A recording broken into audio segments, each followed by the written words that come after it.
Institute, P.O. Box 1394, Roseville, California 95678. We also have other tapes available. Send us a self-addressed stamped envelope, and we'll send you a list. Thanks for your consideration.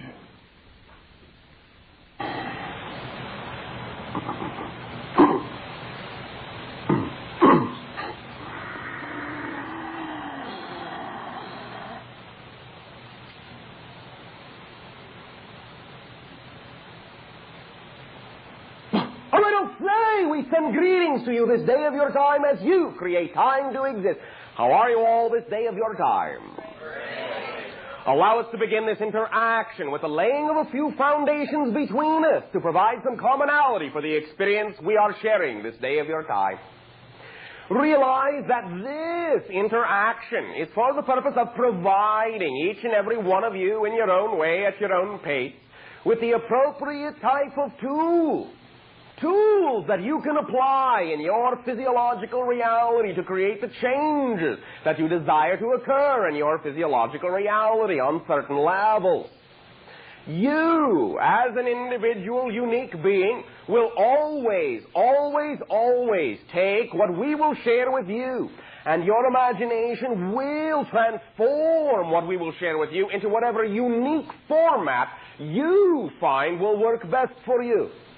So the first thing we would like to have as an understanding between us is that there is no need to assume in this interaction, in this what you call workshop, that anything we say must be followed absolutely verbatim, as you say. We will be giving certain suggestive structures, even though they may sound very specific.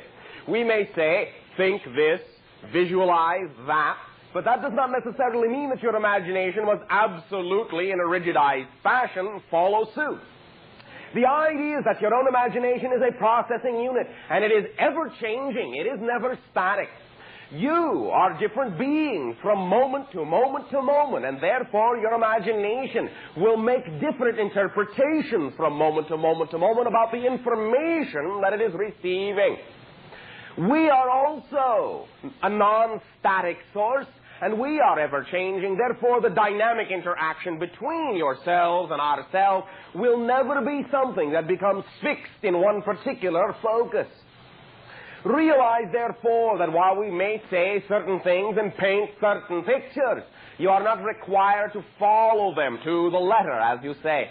Whatever way your imagination sees fit, whatever way your feelings see fit, whatever way your mentality sees fit to alter our suggestions, will be absolutely in accord with the vibration that you are being at that particular moment, and the way you interpret it will be exactly correct for you. You all follow along so far? Yes. In other words, to say everything I have just said in a very simple manner, there is no right way and there is no wrong way to experience this interaction. Your way is the best way, because you are who you are. We simply reflect an energy. We simply radiate a particular frequency. And in a sense, we challenge, though not meaning that word in a derogatory way, not in a conflictive way, we challenge you to match the frequency that we radiate. Remember this.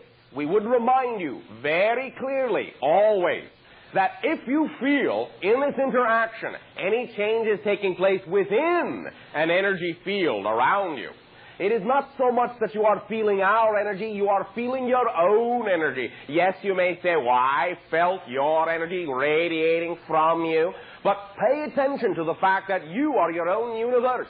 And therefore anything, everything you feel in your universe is made out of your energy. You, by matching our frequency, by accepting that challenge and equalizing with our frequency, will create in your universe your version of our energy, so that you can operate on an equal level with us, which is what our desire is in terms of our interaction with all of you. That we function as equals, and this is why we share the idea of these tools with you this day of your time. So you can know that you are always self-empowered to apply these ideas in your life when you want to, where you want to, how you want to, without having to run to anyone else, especially us, for the ideas or the abilities to be able to do what you want to do. This, as we have said a few times, is your year of conviction. And we can think of no more appropriate timing in which to discuss the idea of having the conviction to do in your lives what really excites you with absolute trust in that direction. You will get the result, you will get the feedback, and you will get the flow if you would act with the conviction of the things you desire to do. Now, this particular interaction, for we have had many interactions with you and have shared many different perspectives and tools with you, this particular interaction shall be, shall we say, broken into 3 phases. I myself, as the persona you understand me to be, that which is termed Bashar, will conduct the first phase, which we have entitled Persona Reconstruction. The second phase will be undertaken by a female in my society who uses the name of Anima simply so that you may have something to call her by. It is not her name literally, for we do not have literal names. The third phase shall be conducted by an idea, more or less. Let us explain it this way. It will go by the name galactic. It is representative of consciousness itself. It will be, to some degree, a blending of my own consciousness, a blending of Anima's consciousness, so that the male and the female aspects will be represented in one whole conscious idea. The galactic consciousness is actually the consciousness of the fabric of space-time itself. It is self-aware, like any consciousness can be. It also understands that it is composed of all of the fragmented realities and universal perspectives that go into making up what you may call the space-time matrix of your physiological existence. The section that I will cover, Persona Reconstruction, will be, at first, what you may call a bit of a refresher course to define the idea of persona, to allow you to understand by that definition how it can be disassembled in any way, shape, or form you choose it to be, and reassembled in any way, shape, or form you choose it to be, with the result that you get the reality you want based on the person that you have now created yourself to be. The second phase, conducted by Anima, shall be entitled Excitement and Abundance, for the two are really one and the same idea, and will explore aspects within yourself to bring these aspects to the surface so that you can experience spontaneity and excitement and abundance in every single moment of your life, should you choose to apply the tools that we will share with you, or create your own, for that is spontaneity itself. The third phase, which shall be conducted by the galactic consciousness, shall be entitled Astral Expansion. And here we will allow the idea of segregated physical reality to begin to blend with what you have called imagination and dream time, to extend what you may call your senses beyond what you call your physical definitions, your physical barriers, if you will. My segment will begin with this particular notion, but in a different light, the idea of your physical senses. If we are going to talk about persona reconstruction, then we must understand the definition that actually exists that defines what you are as a physiological person, to begin with. So let us start there. Step number 1. Some clarification about some of the ideas you have held about yourselves for quite some time. You have, for quite some time, talked about your physiological senses, those ideas with which you see the world, your physical reality. Most of you have been taught to think, in one way, shape, or form, that what you call your physical senses are your windows to the world. And through these windows floods the information by which you perceive the reality around you. Well, in a sense, yes, this is so. It is one valid way of looking at it. However, it may not necessarily be precisely a mechanical definition of what is happening.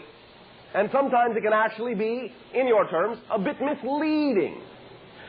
The idea of your physical senses are windows, but they are not so much windows as they are filters.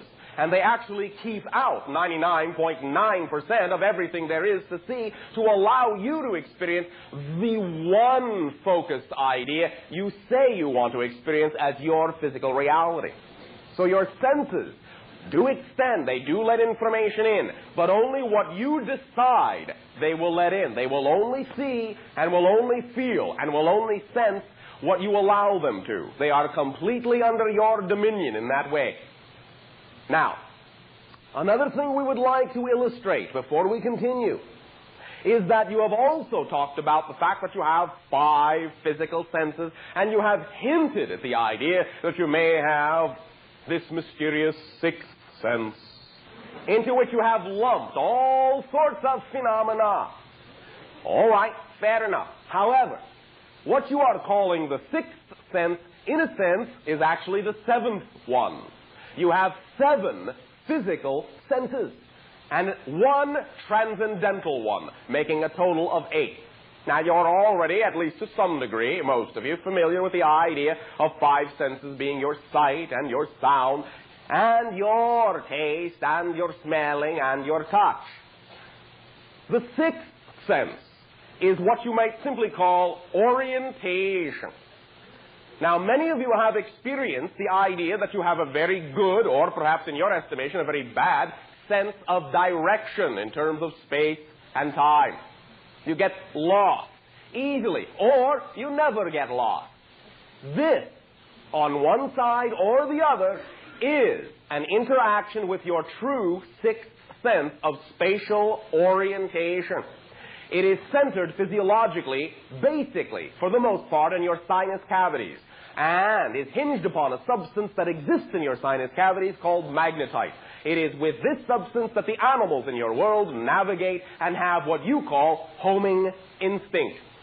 You also have it, and you follow lines of electromagnetic force if you allow yourself to be sensitive enough to them, so that certain individuals will realize that they simply always know what direction they are facing, always know how to get back to where they started from. Or perhaps, again, conversely, never know.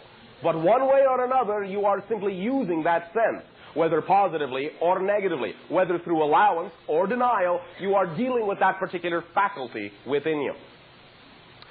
The 7th sense is what you usually call your 6th sense. And basically put, this is simply vibrational discernment. Vibrational discernment basically means that everything in physical reality is a matter of a vibratory frequency of a prime electromagnetic energy. And your very cellular structure is very sensitive to vibrations in that electromagnetic spectrum. Now, you have at various times labeled your ability to sense the emotional patterns of other individuals, or to sense the layout of a particular situation by saying, well, the vibes feel this way, or the vibes feel that way, not necessarily understanding how accurate you are being. You are truly picking up on waves of vibratory electromagnetic radiation, ripples, if you will, in your physical matrix that represent, just like what you would call fingerprints, the matrix, the setup, the manifestation of that particular person or that particular situation or circumstance. Everything has a signature vibration, a signature pattern by which it is recognized by those that allow themselves to be sensitized in that area. And in terms of it connecting into your physiological form, the glandular structures of your body, especially what you would call the pineal glands in the brain, are responsible for allowing you to extrapolate these electromagnetic waves into something that makes sense physiologically as an emotional reaction or a feeling regarding any particular person, place, or thing. Your 8th sense, the transcendental sense, is one that is beyond physical reality and to some degree is actually responsible for all the other senses. And it is simply the state of knowingness. Regardless of any physiological connection, there are simply times when you simply know something to be so. You know the scenario as one complete picture, one complete event, without segregating it, without separating it, without breaking it down to its usual components. You simply see it as what you call a gestalt. You know it. Even though there has been no direct transfer of analytical information, you simply know it. You identify with it. You are that idea, knowingness. So as a physiological being, You have 7 senses, not 5. And the 8th makes up the total octave of your physical reality. With this definition, we can now begin a little bit of a refresher course. Some things that we have talked about with many of you from time to time. For those to whom this is new, do not worry. You will understand it very easily, or you would not be involved in this interaction. Allow me also to remind each and every one of you to paraphrase what we have already said. If there seems to be something you do not necessarily understand on the surface, do remember that some portion of you does understand it. Allow yourself to simply absorb it in a comfortable manner. And if the analytical side says, allow yourself to understand that sooner or later it will be told by another aspect of your consciousness what it needs to know. So, the more you relax, rather than concentrate with effort on trying to understand, the more you will actually understand through that relaxation. Just let it soak in. You will miss nothing. You are actually incapable of missing anything, even if you play a pretend game that says you have missed it all. Remember you are a 100% being. Never any less. Never any more, but never any less. 100%. And you are always using 100% of yourself, even if you're using 90% to make it seem as if you're only using 10. That is just your definition of yourself. But you're always using the total 100%. So do not worry, you will miss nothing. I guarantee it. Now, the refresher course begins by understanding once again the idea of what you are as a person. What is a persona? What is your personality? Where does it come from? How does it get there? Who are you? And all these questions that many of you have been asking for thousands upon thousands of your years. All right, now, let us begin by reminding each and every one of you that what you typically call your day-to-day personality, the person that you believe yourself to be, is an arbitrary, artificial, so to speak, natural, yes, in one sense, but it is an arbitrary, artificial construct, temporary construct, to reflect a particular idea, to present a particular idea at a given moment for a specific reason. In a sense, let's put it this way. You are now interacting in an event that most of you have called in your language a channeling. We have discussed many times the idea that channeling basically is simply allowing any full creative energy to come through you. It is doing anything you love to do, so to speak. Channeling is simply an expression from one level to another, a manifestation. It does not have to be any more mysterious than that. Art is channeling. Acting is channeling. Singing is channeling. Talking is channeling. Being who you are, in a sense, is a channeling, because you exist on more than one level. Therefore, the persona you are as a physical being, in a sense, is being channeled from a more complete version of you. The higher self, the whole self, the oversoul, does not matter what you call it. Whatever the total idea is that you are as a consciousness, in a sense, is extending a fragment of itself into this physical reality, and therefore that extension can be called a channeling. So, these so-called fixed personalities that many of you have always thought yourselves to be are quite temporary extensions. In other words, you are channeling yourselves right now. Whatever you define, whatever you believe yourself to be, will be the filter through which the channeling takes place and through which the persona is constructed. Whatever the strongest belief, the strongest idea, the strongest notion, the strongest experiment is that you are dealing with, will utterly determine from moment to moment what you are as a persona, as a person, as a personality. All the same thing. No difference between them. Now, persona, physically speaking, is constructed of three sides, like a prism. And the analogy goes further than that. You are all basically familiar with the idea of a three-sided glass prism.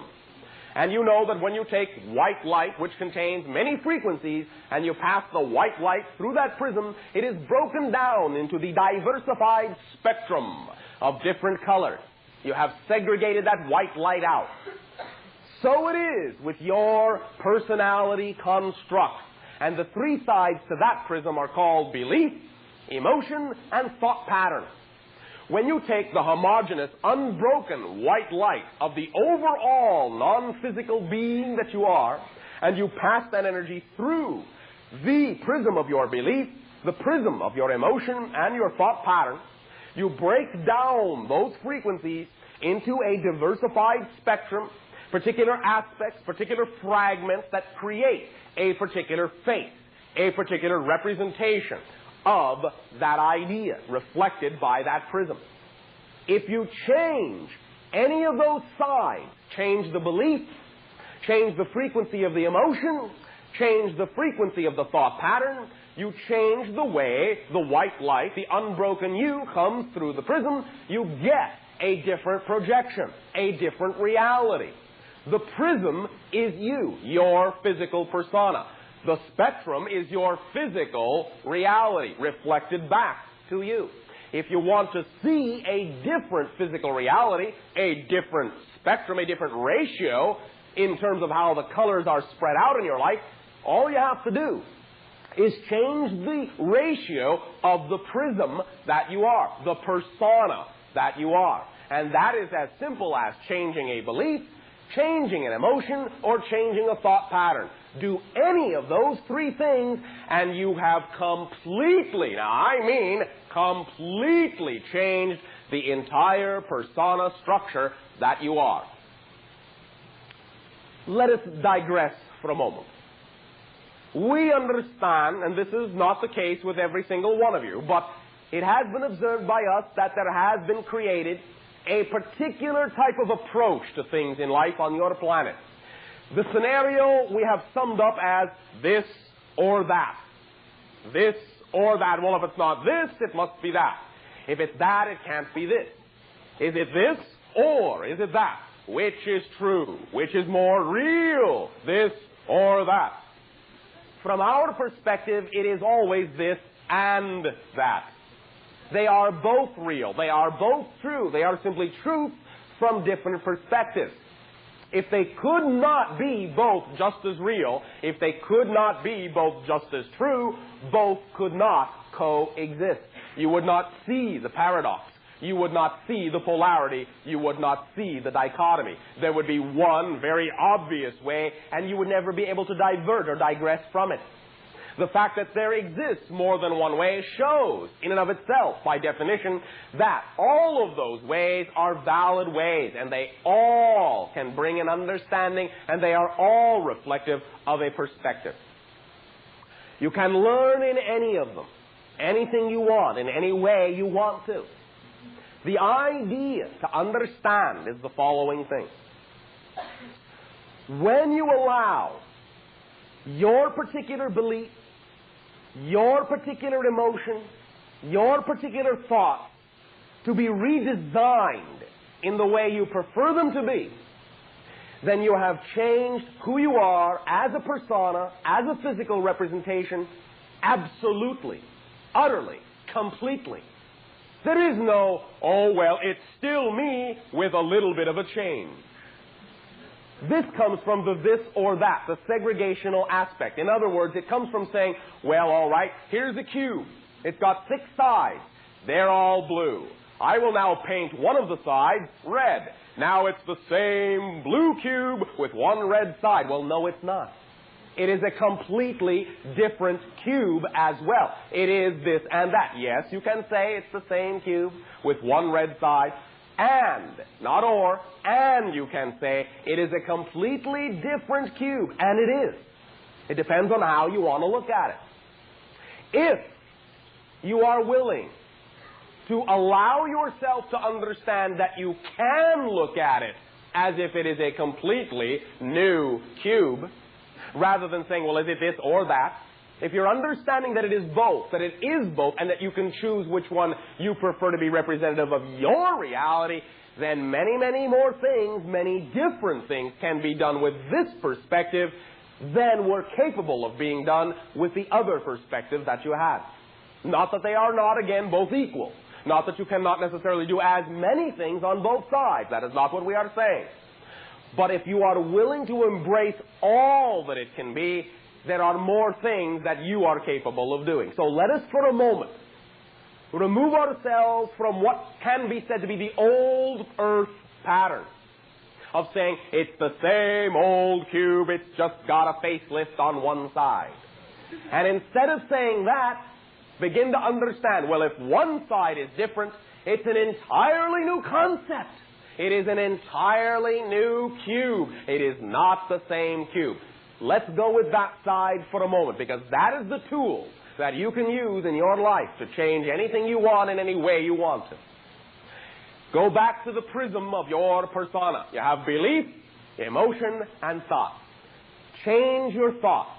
You do not have to be the same old person with a little new thought, an insignificant little new thought that doesn't do much to change the person that I am. It's just a little tiny thought lost in the sea of the big, vast idea that I don't like to be. All right, fair enough, you can look at it that way. And you can understand that one seemingly infinitesimal change has completely rewritten the equation of your reality, of your existence, completely. Completely. Completely. There is a saying that exists upon your planet. A difference which makes no difference is no difference. However, if even the slightest difference is made by adding a difference, then everything is different. The whole game is different. The whole scenario is different. And you start from zero at that moment. And you start completely new. From our perspective, in our society, from our experience, this is the way reality can be. We're not going to say this is the way reality is, because reality is anything you want it to be. That's reality. It can be this way, however, and if you are willing to allow yourself to play with this particular notion, it can be very malleable indeed. So, let us start by understanding that belief, emotion, and thought are simply the building blocks of the persona that you are. And that the persona that you are is not chiseled in stone, is not unchanging. It changes all the time. Your planet is in the habit, shall we say, of creating the illusion called continuity. This illusion called continuity is reinforced by your perception of what you call linear time. And the illusion of continuity makes it seem as if changes happen in minute ways. Oh yes, you can say, well, there are great changes sometimes. But the idea generally is that continuity makes things seem to stay generally the same while you notice that changes are going on. This perspective can be completely removed. Now, how much of that perspective you will remove will depend upon your comfort zone in allowing your reality to completely disassemble. For some individuals, the way they have been brought up, the way they have been taught, allowing a complete disassemblage of their reality may be a little bit frightening. Their analytical ego structure consciousness may feel all of a sudden it hasn't got any ground, any stable foundation to stand upon. It may panic, and it may throw you into a deeper kind of fear. But that is all right. You do not have to go any faster than you want to. The tools we are sharing with you this day of your time will be applied by you and your imagination at whatever pace is comfortable for you. All we ask you is this: that you trust yourselves, that you will absorb the information however you need to, and you will never, never, never, never give yourself more than you are capable of handling at any given moment, because you never, ever have. No matter how it seemed, you have always had just enough for what you are capable of looking at. When you begin to understand that principle, then you can recognize that even though there may have been times when certain things in your life may have seemed to be overwhelming, you can now say to yourself, well, wait a minute. If I really never attract anything more than what I am truly capable of handling, and this huge and powerful change is coming along, then I must be that powerful too. It doesn't have to be overwhelming if I understand it's exactly representative of my frequency. It must be exactly who and what I am. Therefore, I am more than capable of handling that because it is precisely key to me. Beginning that attitude will shift everything. Remember, belief, emotion, thought. That can be summed up as attitude. Attitude is everything. Many individuals, when they hear us talking about these notions, will say, oh, well, nice philosophy, Bashar. But what does it have to do with real life? All right. But understand, from our perspective, we are not talking philosophy. We are not talking airy theories. We are talking physics, mechanics, absolute cause and effect. Effect and cause. What you put out is what you get back. You cannot experience a reality. You are not the vibration of. Whatever vibration you are is the only reality you can and do experience. If you don't prefer the reality you're getting, change the vibration you are, and you cannot get anything else but a different reality. It is simple physics. Some of the difficulty we know many individuals on your planet have with this idea is that it is, in their minds, too simple. They think reality is more complicated than that. Oh, yes, there are complexities. Oh, yes, many things are interconnected. Well, everything is interconnected. Everything is intertwined. On that sense, we would agree that reality can be very complex. But being complex, being rich, doesn't necessarily mean that it has to be complicated in approach, in applicability. It is actually a very simple principle. Existence is. There really are only two things that we have ever discovered that, shall we say, govern everything in creation. Number one, you exist. All of you exist. Everything that is self-aware exists. Everything that exists is. Number two, what you put out is what you get back. That's all there is to it. Everything else, as you say in your language, is your ball game, is your agreement, is your choice, is your belief, is your teaching, is your learning, is your assumption, is your perspective, is your point of view. Everything else. The things that seem so unchangeable, the things that seem so solid, all of those are solid and seemingly unchangeable because of your assumption of continuity, of momentum, of inertia, and all the other definitions you have been taught that your reality is supposed to be. Did all of you see that? Supposed to be. There are no supposed tos, except what you put out is what you get back. Now, you do not have to answer this out loud, but I will ask this question for each of you to answer on your own to yourself. Can you allow reality to be that simple? Can you allow yourself to believe that reality can be that ecstatic? Can you handle that much ecstasy? I'll leave that up to you for a moment. Now, belief, emotion, and thought. All right. What are they? Definitions. The ones we will provide anyway. You can make up your own. Doesn't matter to us. Here's our perspective. Belief. The definitions, the blueprints you create your reality to be. The patterns that you follow. Your beliefs. Emotions are the engines, the activators. emotion, energy, motion, are what activate the blueprint, activate the beliefs. They are the builders of the house represented by the blueprint. Thought patterns are the materials the builders use, the structures that they follow, whether it is your stone or your wood or your steel or your glass. The thought patterns, the style of your approach to life, the materials your emotions have to use to build the houses of your reality from the blueprints you believe in to begin with. Change the blueprint, you get a different house. Maybe the same material if you're still using the same thought patterns, but you get a different house. Change the thought patterns, you get a different material. Change the emotions, you get different types of builders. Different speeds, different rates, different attitudes.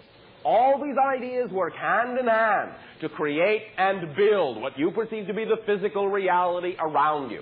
If you don't like the blueprint, if you don't like the layout, if you think this is a little too cramped, or you should have another story so you can aspire to greater heights, add it onto the blueprint. It isn't fixed. It isn't rigidized. It is not set in stone. It is absolutely up to you no matter what you have been told. There really is no such thing per se as that's the way it is. Get used to it. That's life. Face reality. Oh, grow up. You understand all those things. Those are, now here's the important point. They are all valid perspectives, but we will now create another definition. All of these attitudes, all of these teachings, and all of these learnings, including our own, that you have ever been brought up with, they are all stories. That is what they are. Stories. Beautiful, creative, wondrous, imaginative stories, but they are someone's story of life. There is no, that's the way it is.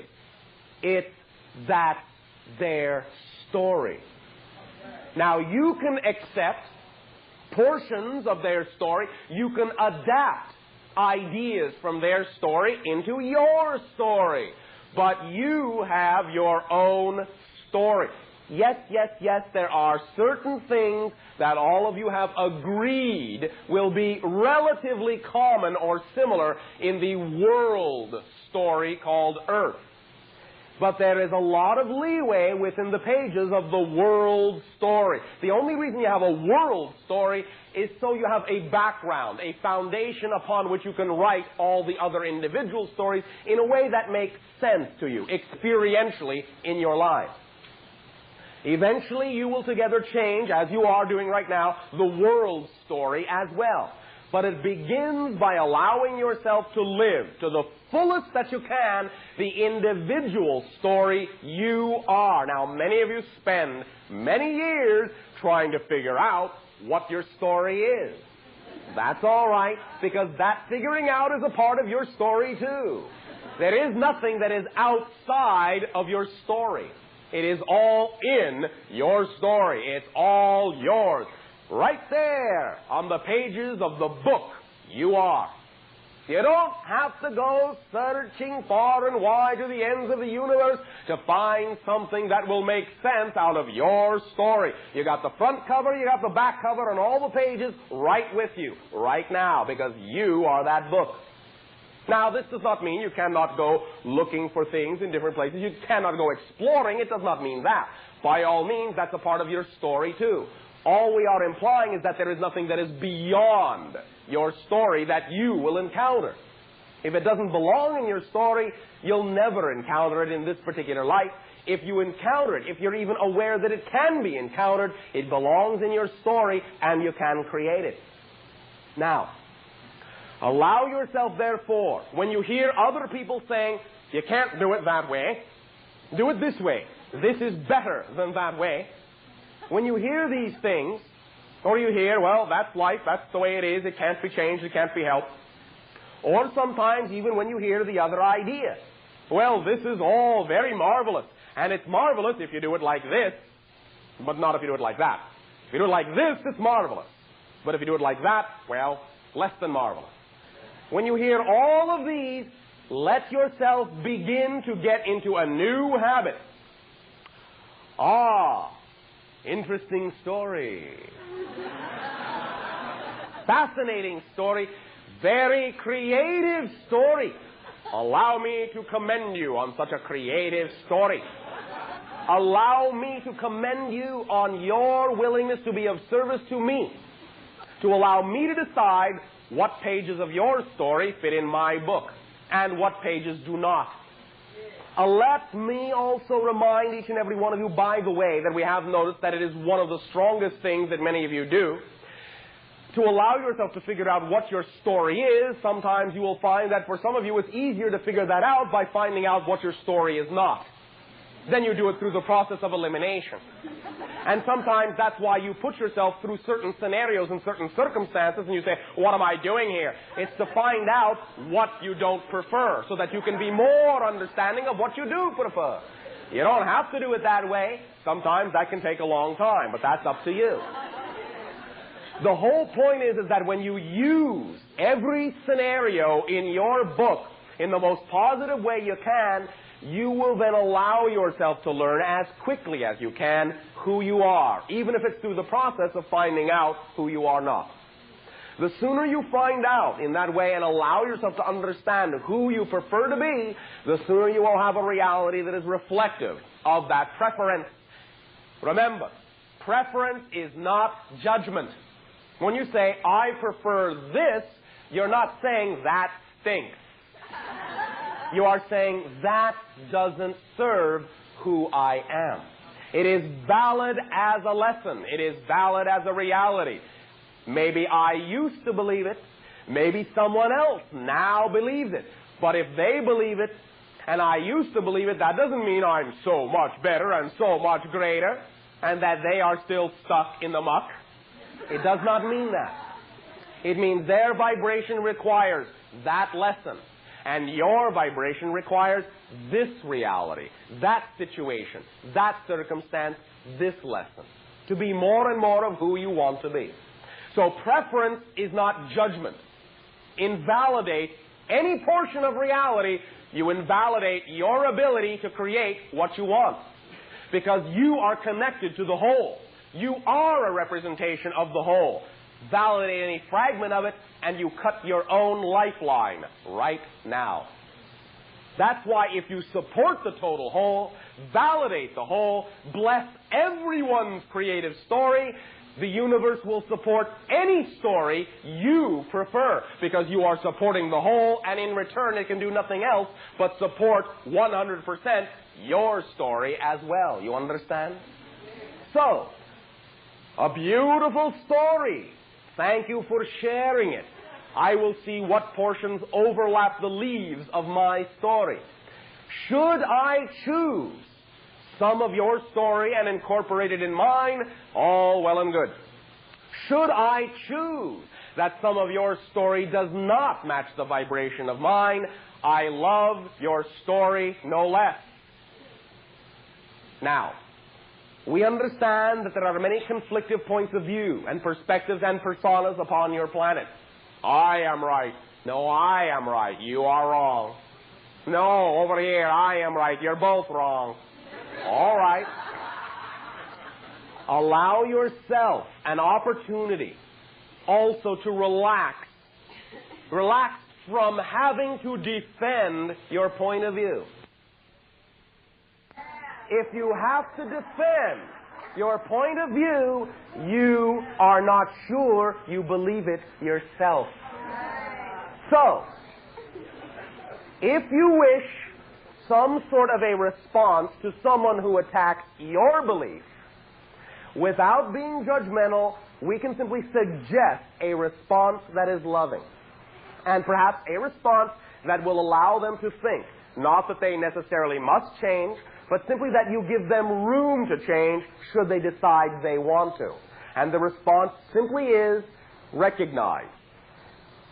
Your philosophy does not allow for mine, but my philosophy allows for yours.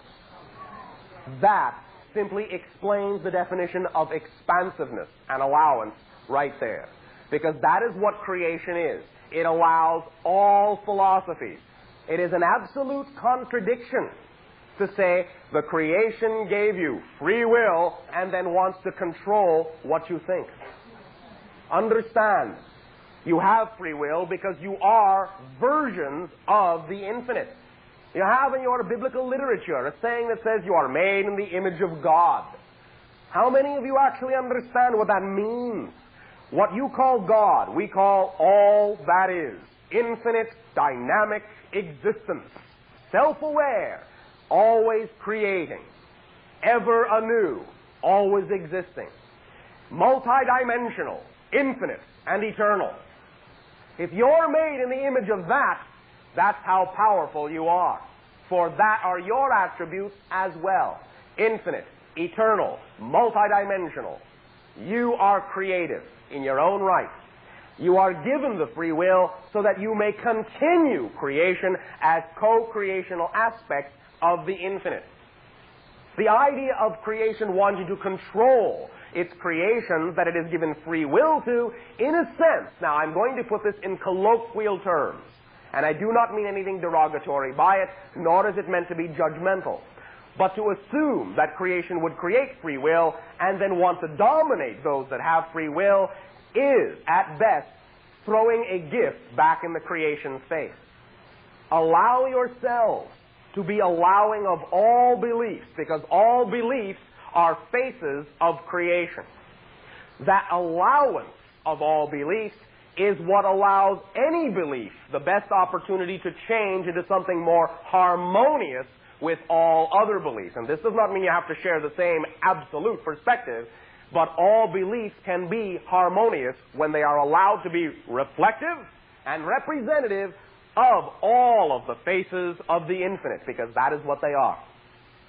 All that is everywhere, is everything. Everything is made out of all that is. There is no outside. Not to all that is, nor to you. Everything you can conceive of, you contain, or you could not imagine it. Allow yourselves, therefore, to understand that the personality, the persona that you are, the person that you are, is a highly transformational extension of the infinite. And with your free will, you can decide what definitions of reality, what emotional reactions to reality, and what thought patterns of reality you prefer to experience. And in shifting your definitions and your emotions and your thought patterns into what you prefer them to be, you cannot get a reality that is anything other than those representational vibrations. It is not possible. What you put out is what you get back. Action, reaction. That is the basis of all existence. It is as simple as that. Now, here is a meditative tool to begin to access the power of your transformational persona. All of you become comfortable in whatever position you wish to become comfortable in. Close your eyes or keep them open, it does not matter, and take 3 deep breaths.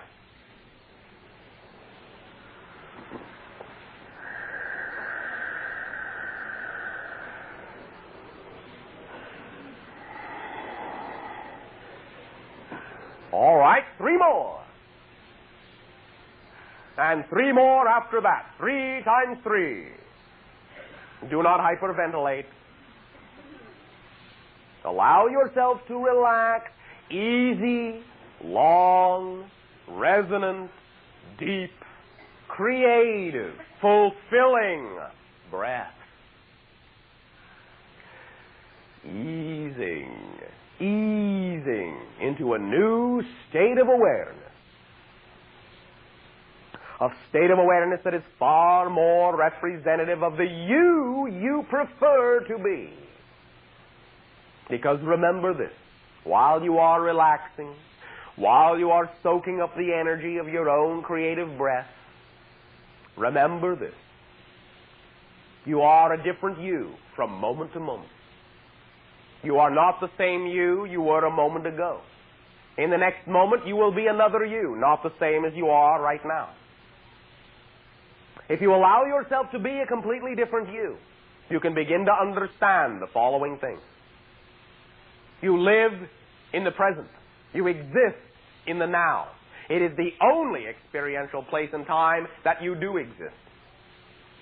What you call the past, what you call the future, those labels that are created from the concept of continuity are your illusions, are your creations. They are real while you play in them, but they are your creation. And they are only as arbitrary as you define them to be. There is no fixed future. There is no fixed past. You create both the future and the past from the present, which is where you exist, here and now. As you define yourself to be now, so you create ripples in your past, ripples all up and down the timeline to your future. You change the past and you change the future from the present, because if you are a different person now, then different things happen to create you in the present.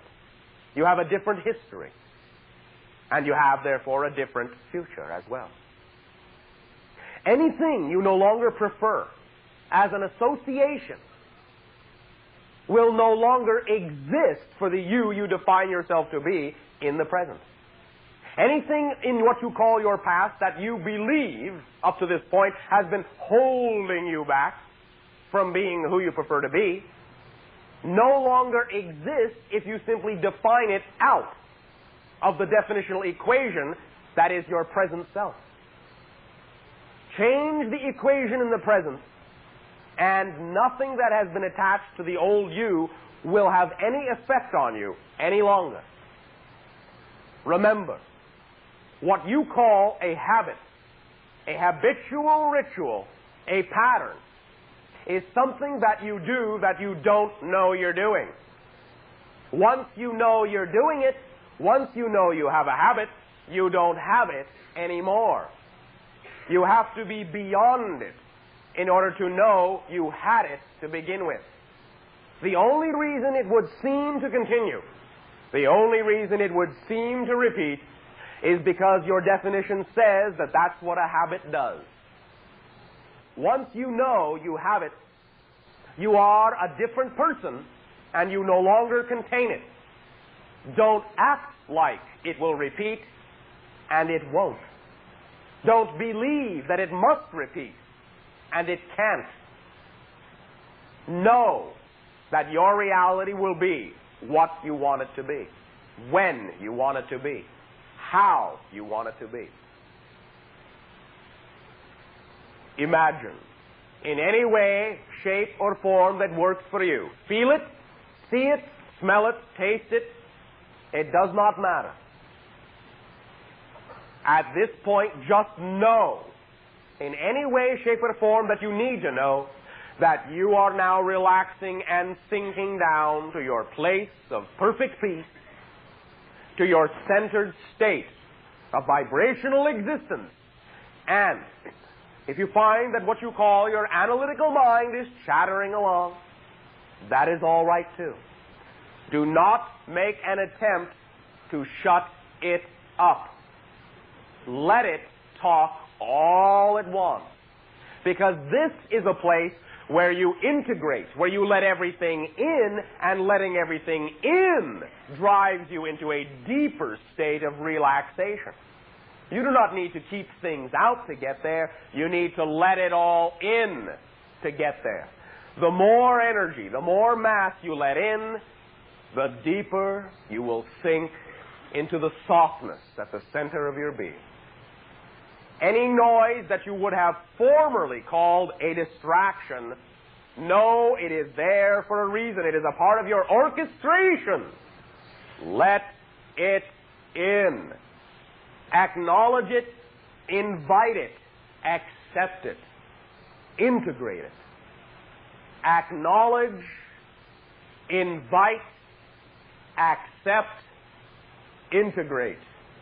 Acknowledge, invite, accept, integrate. You cannot change what you do not own.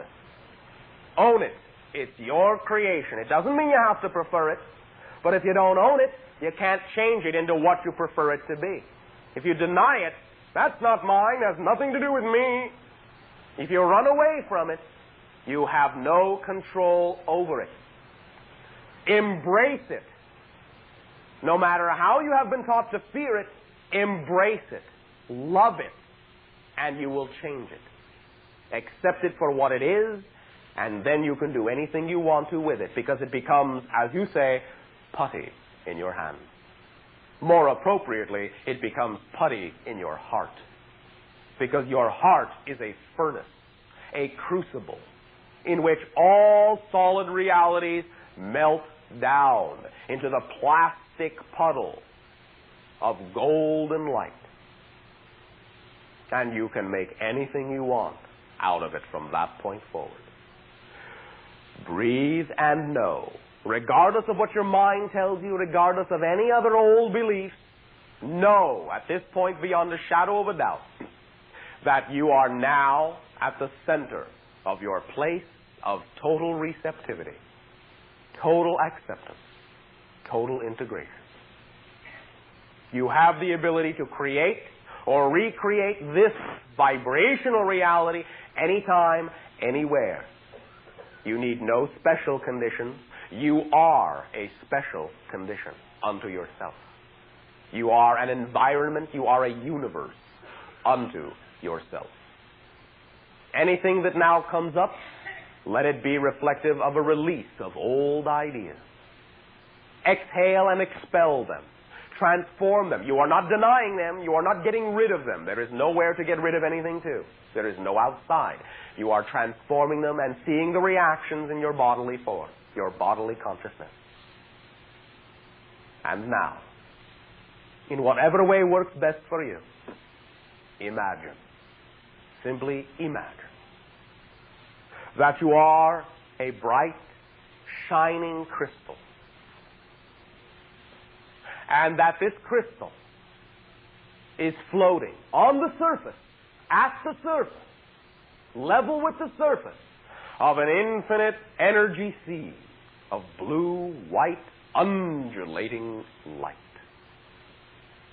And you look, as you bob up and down in the waves, this little crystal that you are in this infinite sea, you look all around to the horizon in every direction, and you see it is infinite. The horizon goes to an infinite sky above you, all the way above you. Bright, bright sky above. And as you look down, deep, deep sea below. Infinite sea stretching below. Deep, deep blue. The sky above, bright, bright crystalline blue. The sea surface all around you, brilliant blue-white, crystalline liquid light. And you just float, and you relax, and you bob up and down in the waves. And you enjoy being at the center of all creation. Being granted the ability, the opportunity to view what you may call God's eye view, the center of all that is. And you know that stretching to the infinite horizon is also the awareness of all that is. And it sees itself from every point and every place within that infinite sky, that infinite surface, and that infinite depth. It is all alive and all aware. And every point within it is a point of view, a reality unto itself. You do not have any way to know where you are under that sky, in that sea. You could be anywhere. It would be infinite from any point and would be infinite in all directions. There is no way to tell if you're halfway, part of the way, almost all of the way. There is no way to arrive at. It goes on and on. And you now understand that it is not a matter of struggling and striving to reach something. It is not a matter of it going on, and that is an interminable and infinite and suffering road forever. It simply means that anywhere you are, you have arrived. Anywhere you are could be anywhere else in that sea. What makes that particular area unique is not where you are in the sea, but what you are, who you decide to be at that point, at that place, in that infinite sea. That is what decides where, quote unquote, and when, quote unquote, you are. You. It is a clean slate. You are at zero, the center of it all, your ultimate and infinite resting place, the place of perfect peace. And as you make this realization, you begin to melt. Your edges soften. You're not as sharp as a crystal. You begin to dissolve. And as you dissolve, you spread as a radiating circle across the entire surface of the infinite sea, out and out and out and out, until you cover the entire surface. And every wave and every motion and every particle on the surface of the sea is now within you. And as the shining light from the sky shines down upon you, it lifts like steam the particles that you are, and you rise and fill the volume of the infinite sky. And even as you rise to fill the sky and cover the surface of the sea, some of the particles sink until you fill the volume, the infinite volume, to the farthest depths, and then you keep going forever and ever. The sea and the sky are within you. You fill the volume of your reality. And you are at the center of your reality. This is not a selfish idea. For you now understand that in supporting, in serving the totality of the volume, you are supported by the volume. As you serve, as you support, you are supported. As you love, you are loved. You will never lose your individuality, because there is only the individual you to fill the universe that you are becoming homogeneous with. And every single being, and this is the paradox of it, will see it the same way, from the same perspective.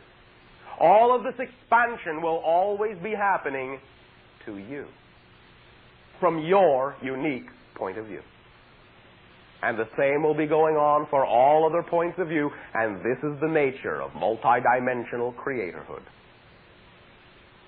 It is all real. And now, you allow yourself to feel the volume of the infinite. You fill the sky, you fill the surface, you fill the depth.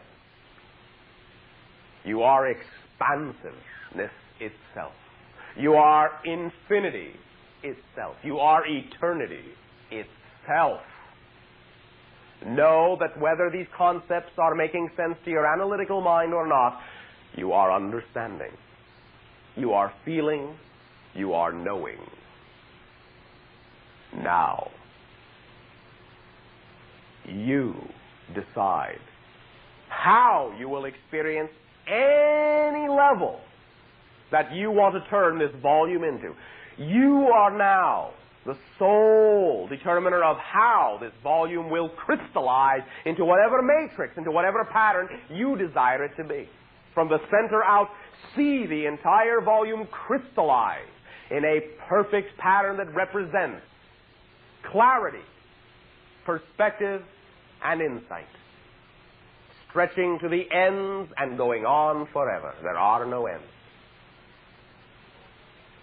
forever and ever.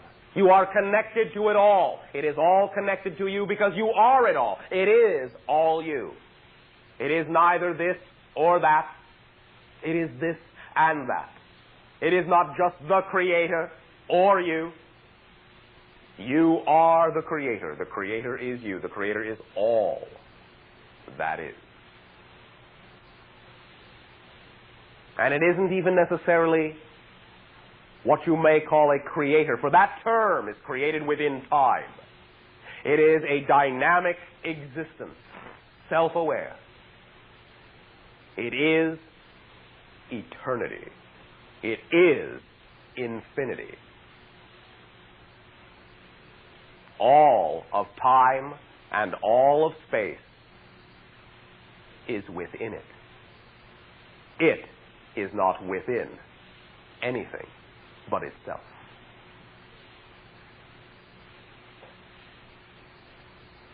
And now, as you see the entire volume filled with this crystalline understanding,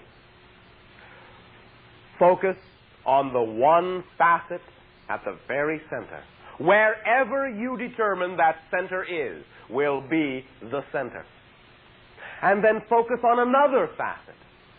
And that is now the center. And wherever you determine that facet is, that is the center. And there the center shall be. And another facet. And another facet. And another. One at a time. One after another. Or multiple simultaneously. It does not matter. They are all at the center. Because it is infinite in all directions. So the center is anywhere. You are. Everywhere you are. Bring your consciousness back to the focus of your individuality. And with 3 deep breaths, lock that understanding of all you have experienced in this meditation into the facet you choose to be at this moment in time. And know beyond a shadow of a doubt that that understanding, that choice of continuity will be in every single facet you ever decide to be. And that your freedom to be any facet you want is inherent in the understanding that you are all facets you possibly could be. And that they are all you. Again, this is not simply a philosophy. It is the vibrational state of dynamic existence itself. Open your eyes. Orient yourself in any way, shape, or form you find is comfortable. But remember this. You, the you I am addressing now, is not the same you were a moment ago. You are not the same individual. Some of you may think, oh, I look the same. That is your illusion of continuity. To let you know you are dealing with the same signature vibration, the same overall concept. You are not the same. You are not the same body. You are not the same mind. Remember, your body does not contain your spirit. Your body is your spirit expressed in physical terminology. Your body does not contain your consciousness. Your consciousness contains your body. Your body is an idea. Your persona is an idea. It is an expression. It is a creative act. It is a channeling. It is a face. One of the faces, one of the infinite faces you have. One of the infinite faces you are. One of the realities you can be.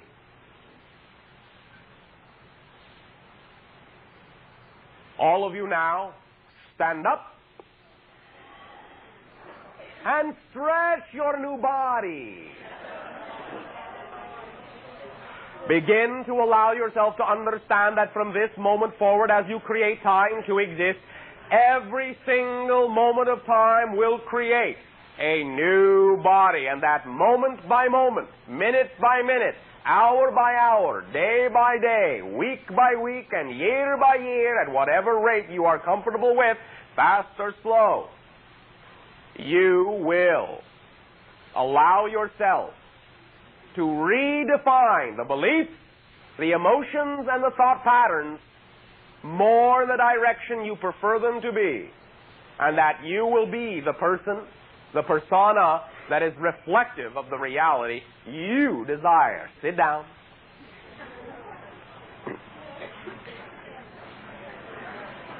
Here is the final point to this idea. Are all of you ready to pay attention? Are you sure? All right, thank you very much. Looking for conviction is what I am doing. Remember that is one of the things of the new definition that you say you prefer to be. Conviction, boldness. Now, the whole idea, even though we have been using colloquial terminology, is not necessarily a matter of becoming who you prefer to be. Because becoming who you prefer to be still implies it's going to take some time. Therefore, understand this. All realities exist now. They all simultaneously coexist. The you say you want to become exists right now. Right now. Oh yes, right now. It exists right now. The stronger you can identify not with it, but as it, the sooner the reality that is reflective of that you will occur in your life. Therefore, with your imagination, with your inventiveness, with your creativity, the stronger you can act out, the stronger you can construct a version of you that you believe is representative of who you want to be, and the more you can act like that construct, the sooner you will have the reality that is reflective of that person, because you will be that vibration. And you can have no other reality at that point, other than the vibration of who you are being. We will refresh your memory with the idea once again of allowing you to physicalize as much as possible, act out, stage, as you say, mock up as much as possible the scenario you prefer in your life. All physical objects are props. They have no meaning in and of themselves until you give them a meaning. So if you feel, if you desire, if you imagine, if you envision a particular scenario that you think would be just a sparkling reality, the most exciting reality you can picture, one of the easiest ways to become that persona is to set aside some actual physical space alone or with friends and put the closest representational physical props you can in that space to actually create the environment you want as closely as you can. Then live in that environment for a while. Play in it. It is your playground. It is your template. It is your palette. It is your visualization tool. Create it physically as best as you can. Surround yourself with the physical things that are representative of the reality you say you really want. Don't surround yourself with the physical things of the reality you don't prefer. Reinforce the idea of the vibration you prefer. Act it through. Act it out. Play the scenario out physically as much as you can. Identify as that person. This is who I am. If you really are that way, how would you act that is different from the way you're acting now? Act in the different way. Set up the pattern. Set up the vibration. turn yourself into that frequency by acting as that being. Then you will see very, very assuredly all of the physical objects that in your terms are the real props will begin to attract themselves to your life to replace the temporary props, the representational, symbolic props you have created. That is one way. In other words, your physical reality that you have for so long thought to be outside yourself is made of you. The chairs in the room, the walls of the room, the floor of the room is made of you. Literally. So if you want to be a particular reality, if you are a particular idea, create the representations that are more representative of the vibration you want to be. Get that reflective feedback from your exterior reality of the vibration that is more what you prefer. And then you will create a loop, an expanding, accelerating cycle where you will get that feedback because you have put it out there. You will reflect that back to it. It will reflect more back to you. You'll reflect more back to it. You'll build up like a reactor until you explode in ecstatic manifestation.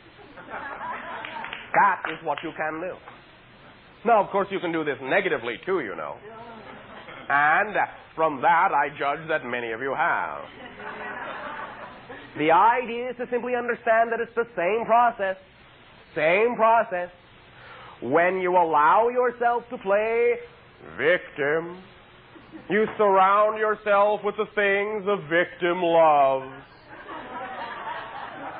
Oh, poor me.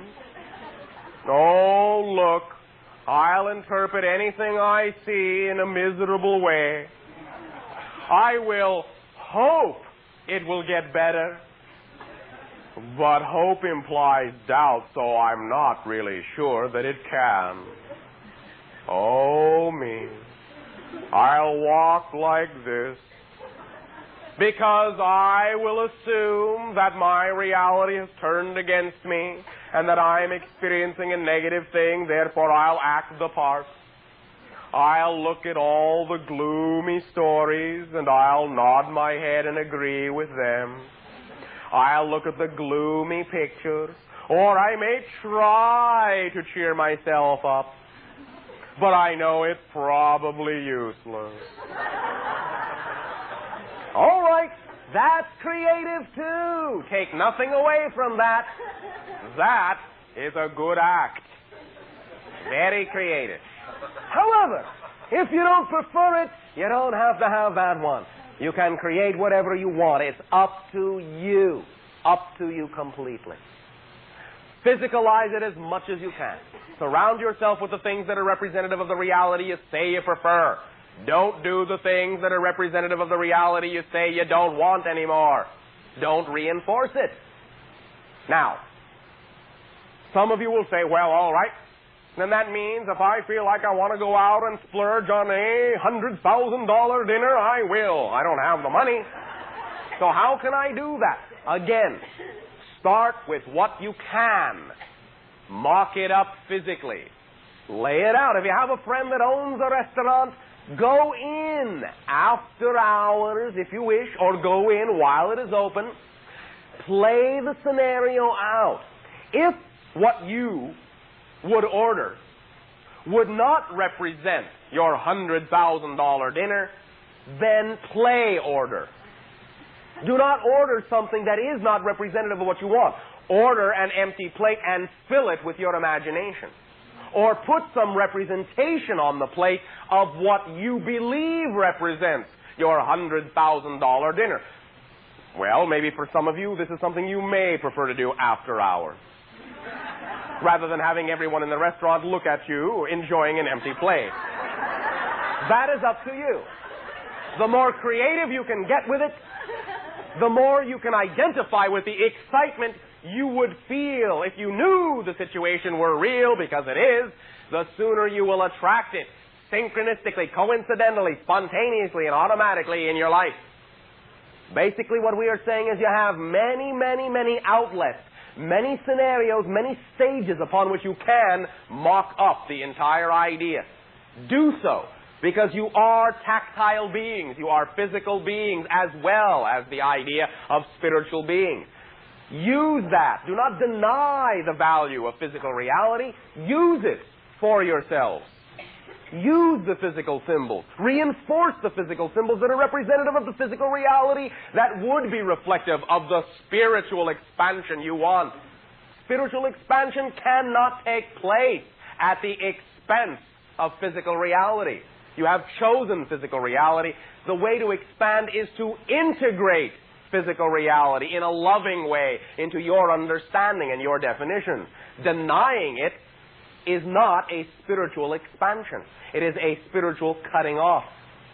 Allow yourself to see the positive side of the physical dimension. It is a beautiful reality. Create the things in it that are beautiful to you. Start with whatever props you can create and let them crystallize into what you call the real symbols. They will. Use that kind of energy, use that kind of creativity, and you will find everything falling into your lap automatically.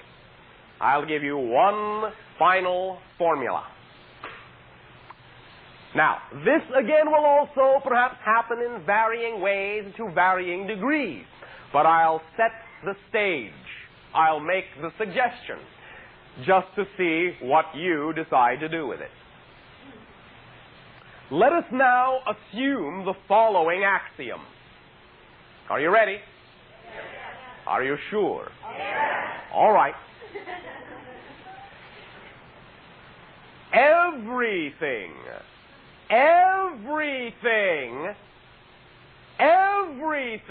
that I do not specifically forbid will happen. How about that one? Now, repeat after me. Everything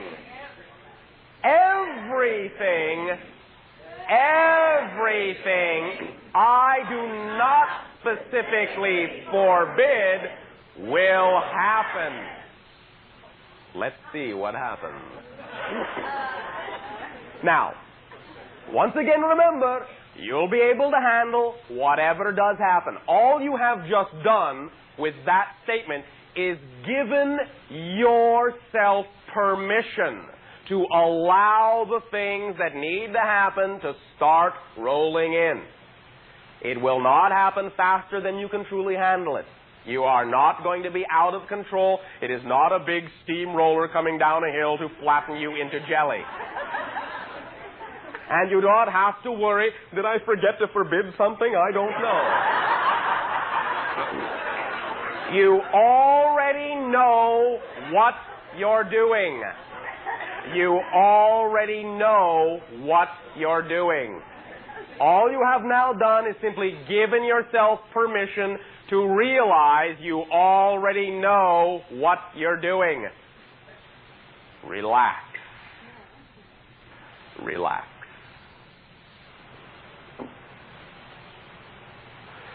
We will now begin the second phase of this interaction. Halfway through this phase, we will take a short break.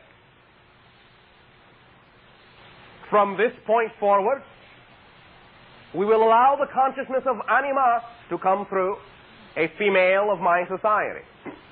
We would remind you that while we have outlined that there are 3 sections to this interaction, there are actually 4. The implied 4th being your exposure to the frequency of the male, the female, and then the blended whole. For that centered state is what will allow you to take advantage of all the other things we will say. We will address you once again at the ending of this interaction, but for now, we will allow a moment for a change.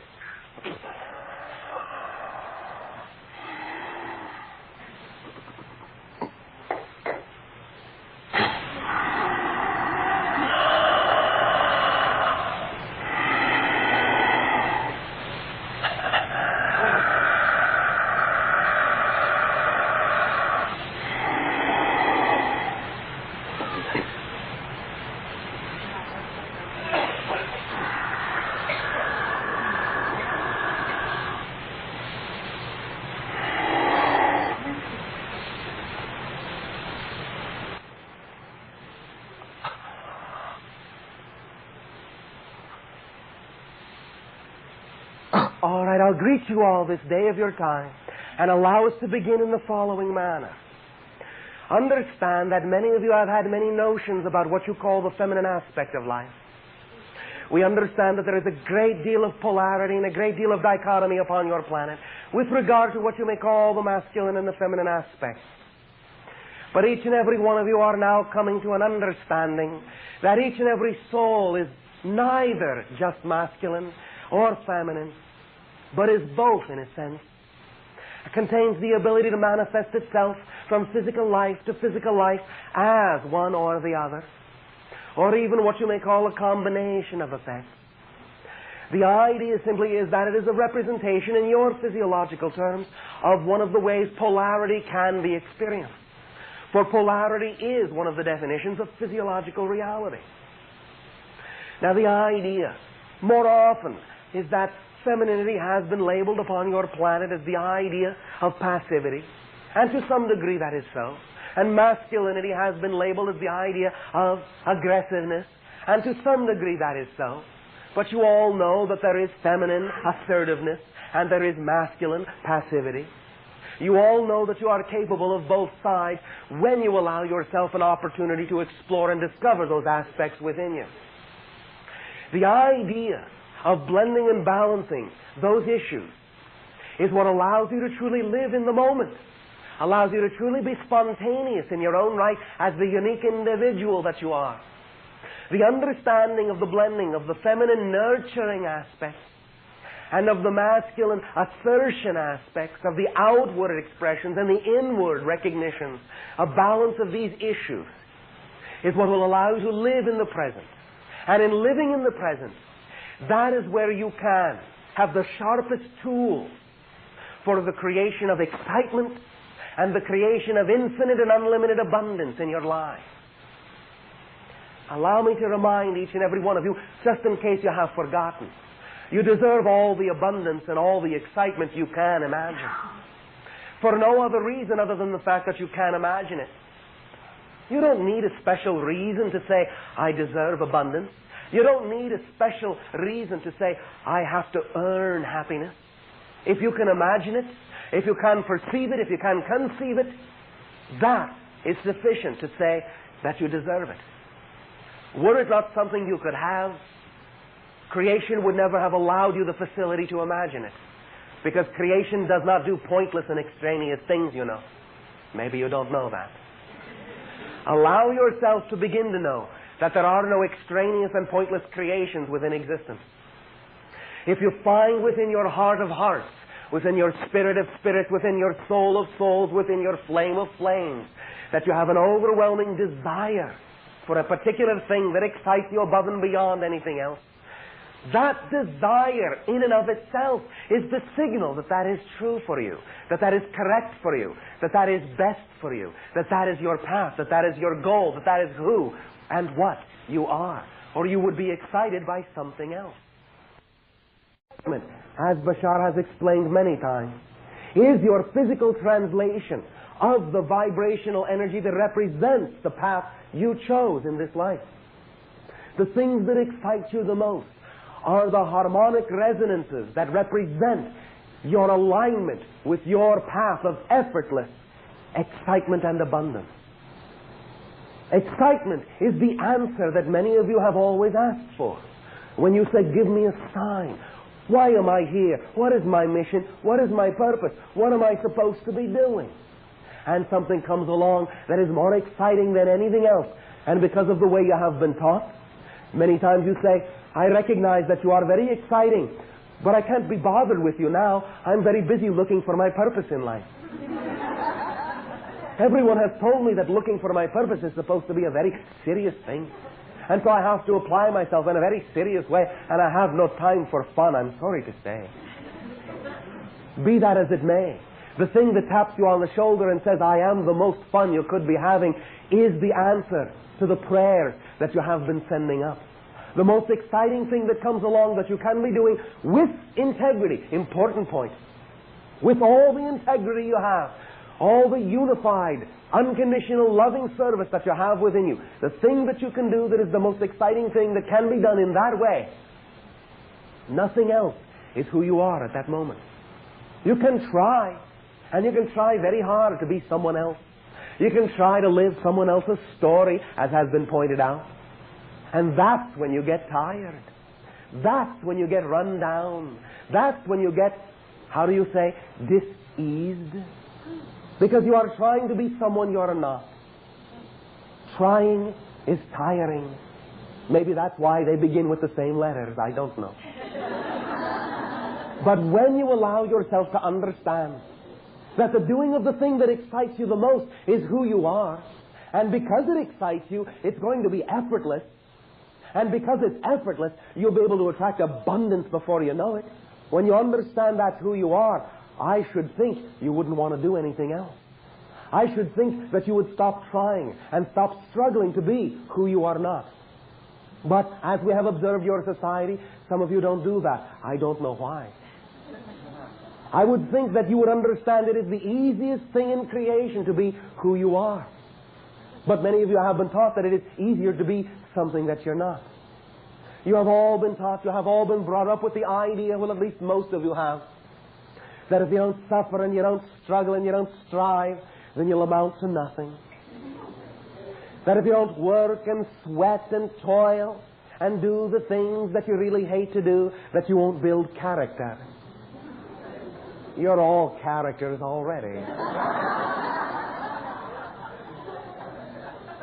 Laughter is the key.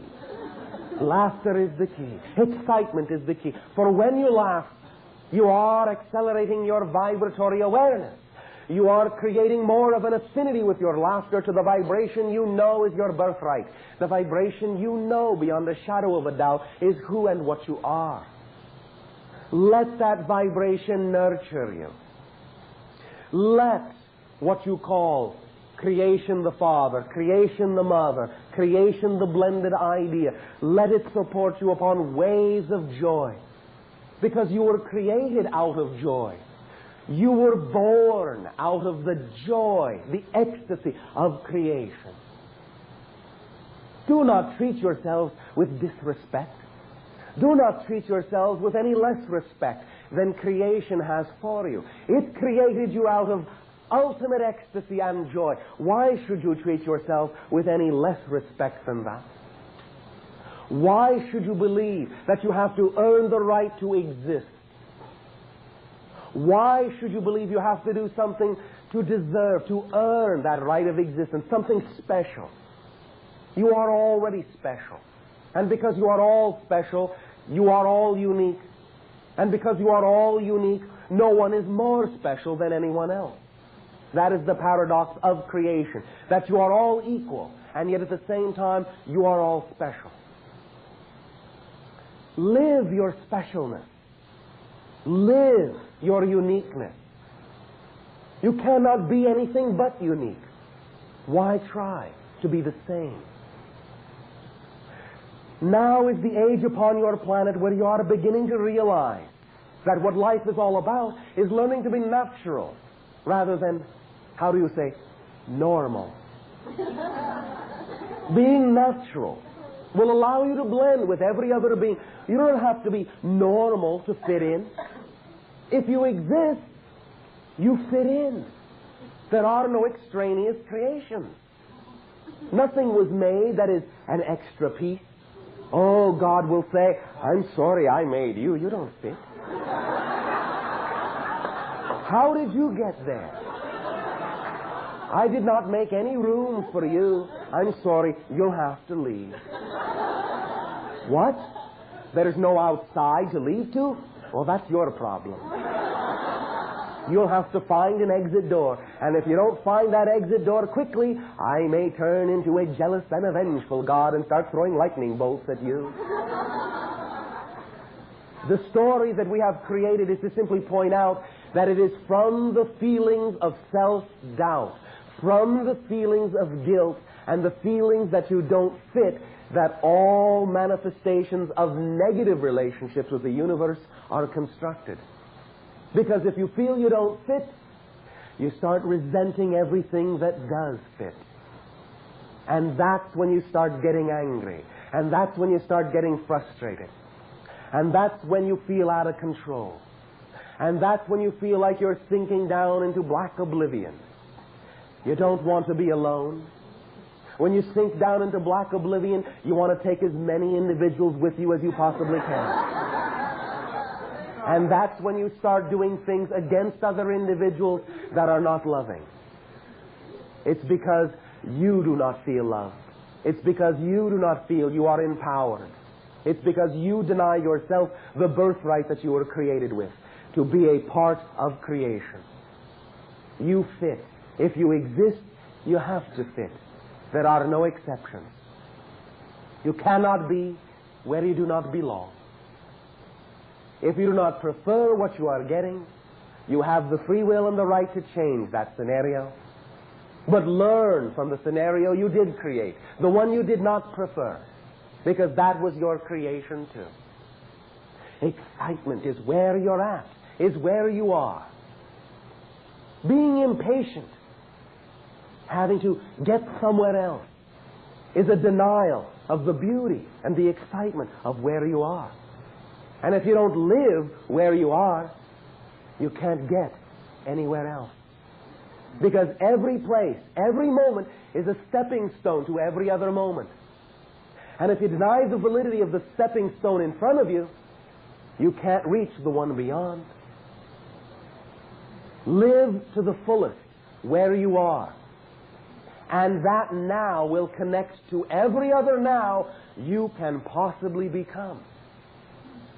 Living in the moment is what makes accessible all potential realities. Nurture yourself. Love yourself. You deserve it. You are made of love. Be as the child of creation. Speaking of children, let's play. Close your eyes and take 3 more of those wonderful deep breaths you have come to know and love. If you feel like taking a few laughs along with it, that's all right.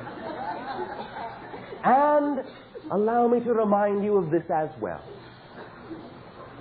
If you find at any time that there are tears, let them be tears of release, tears of joy, tears of gratitude. Gratitude that you have the ability, that you have the gift of creation to be whatever and whomever you desire to be. Those tears, they are prayers. They are communications with the infinite. They are allowances, allowing you to be who you truly are. Remember, we understand the paradox of the idea of what you call surrender, but surrender is literally not giving up control. That is the paradox. Allowance, what you call surrender, going with the flow, is actually being in perfect control. It's simply that your society is used to thinking that if you don't experience effort and if you don't experience conflict, then there's no controlling going on. To you, when something is effortless, means that there is no control. But effortlessness is perfectly balanced control. Let go. Go with the flow. Going with the flow does not mean you have lost control. Your ego will not die. Blending with the whole will not render you less of an individual. In fact, it will strengthen the unique individual that you are. And now, in your imagination, allow yourself to see a bright, grassy green hilltop, any time of day, any time of night, trees, or any scenario you wish. But you are looking down onto a vast, limitless meadow of lush, green, rich reality. And you are not the adult, but the child. You are a child. Let us say anywhere from 3 to 7 years of age. And you are looking upon that meadow with the bright eyes of discovery as a child once again. And there is a child next to you of similar sexuality on one side, and a child next to you of opposite sexuality on the other side. And you reach out your hand, your little child hand, and you grasp the child hands on either side. And you look down into the beautiful meadow of promise and abundance. And you see the abundance in that meadow. You see with the eyes of a child. That meadow is limitless. It is full of discovery, full of new things. Every step into that meadow is the first step. You do not know what you're going to discover, but you are willing to find out, because you know that there is absolutely nothing you could ever discover that cannot be applied in a positive way. You are brimming with excitement, and you take your first steps, hand in hand, down the hill into the meadow of tall, lush, wet, moist, rich, green grass. And you feel it on the bottom of your feet. And perhaps you roll down the hill, laughing and crying and releasing, feeling the sun and the wind and the moon and the stars on your skin, feeling the soil and the richness of the green growing things and the living life around you. And your heart hammers like a child with great exhilaration. And you run and you play and you laugh and you yell and you express and you declare who you are to the universe. And you are not afraid to be who you are. And you have no fear of rejection from the universe. The universe wraps you in waves of warmth, sends you waves of love, and enjoys your frolicking and your playing. Enjoys the raw creativity of your childlike being, and rejoices in having given birth to you. For you are a delight in the eyes of creation, because you are literally made of living light. Explore your meadow. Laugh and run and play and sit and contemplate. Talk and sing and dream. Lay back in the meadow. Clouds overhead, stars overhead, and close your imaginary eyes and dream. And dream as a child dreams of all realities, none of which are impossible, all of which you feel with all your emotions, with all your excitement, with all your conviction. For a child is the very essence of trust. A child is the very essence of conviction, and does everything to the fullest that the child can do. There are no halfway measures for a child. There are no halfway steps for a child. There are big, bold steps.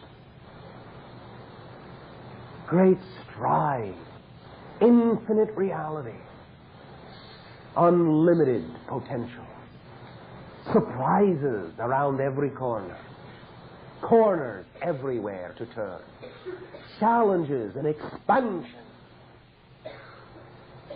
And, as always, there is love, freshness, newness, and, as always, playmates to run and hop and skip and jump with. Never alone, unless solitude is what you will enjoy. But even in your solitude, you are never cut off. The vibrations of the living things around you, life itself, wraps you in a blanket of love. You are alive. You are vibrant. All creations are alive within your heart. You are the pulse of the universe, as every child knows. Breathe now as a child. Full breaths of life. Full and exhilarating rebirth. You are your own child. You are your own mother. You are your own father. You are all your playmates. You are all the little girls. You are all the little boys. You are the playground of life. Play freely. There are no fences. There are no chains. There are no bells to call you back to structure. You are the structure of your reality. You are the framework upon which you will build your new adulthood. The adulthood you prefer to be because you are the child you prefer to be right now.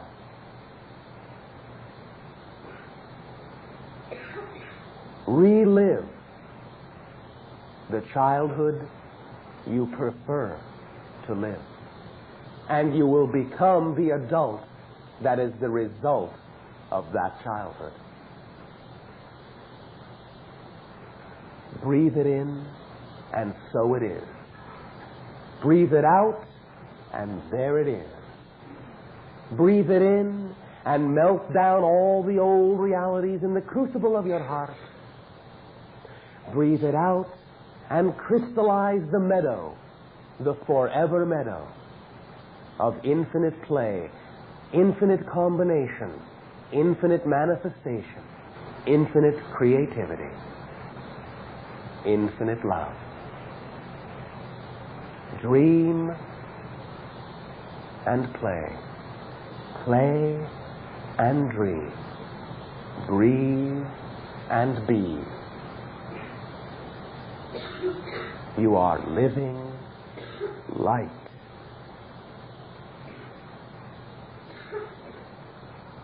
Focus yourself.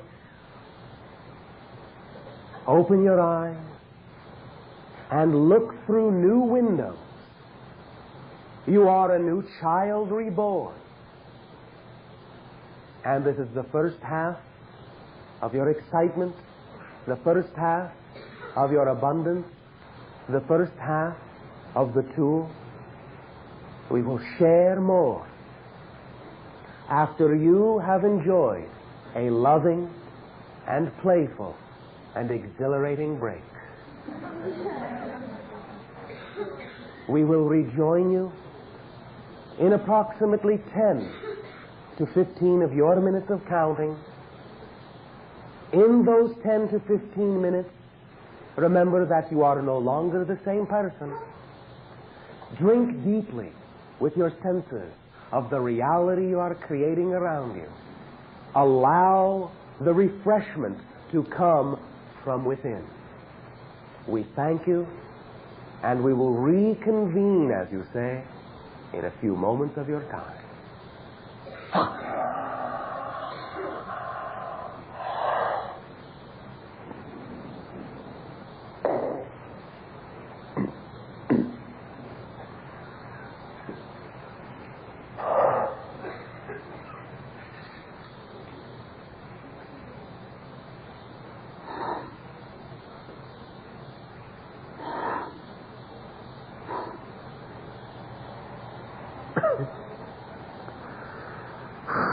How's everything going?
I would allow us to continue in the following manner.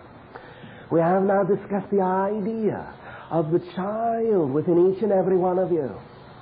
We have discussed the idea that you can create around you a meadow of infinite depth, infinite abundance, and infinite play. We are talking about abundance.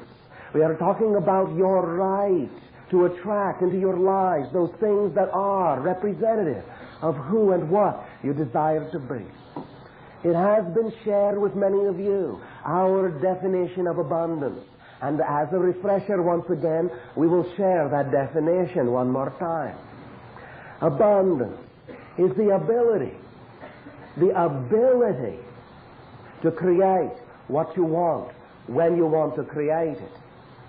Now, once again, understand that there is specifically no mention of the word money in that phrase.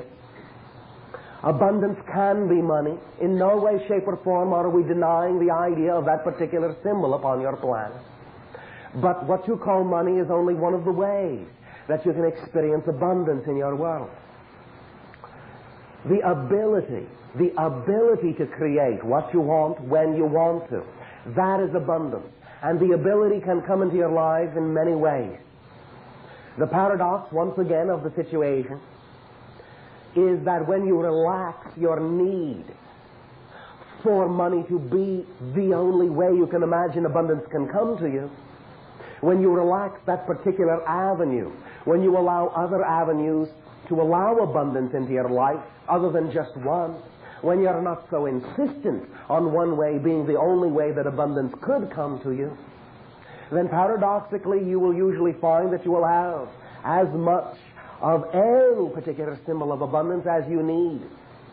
You will have whatever you need to represent the expanded idea of yourself that you are willing to be, as was discussed before.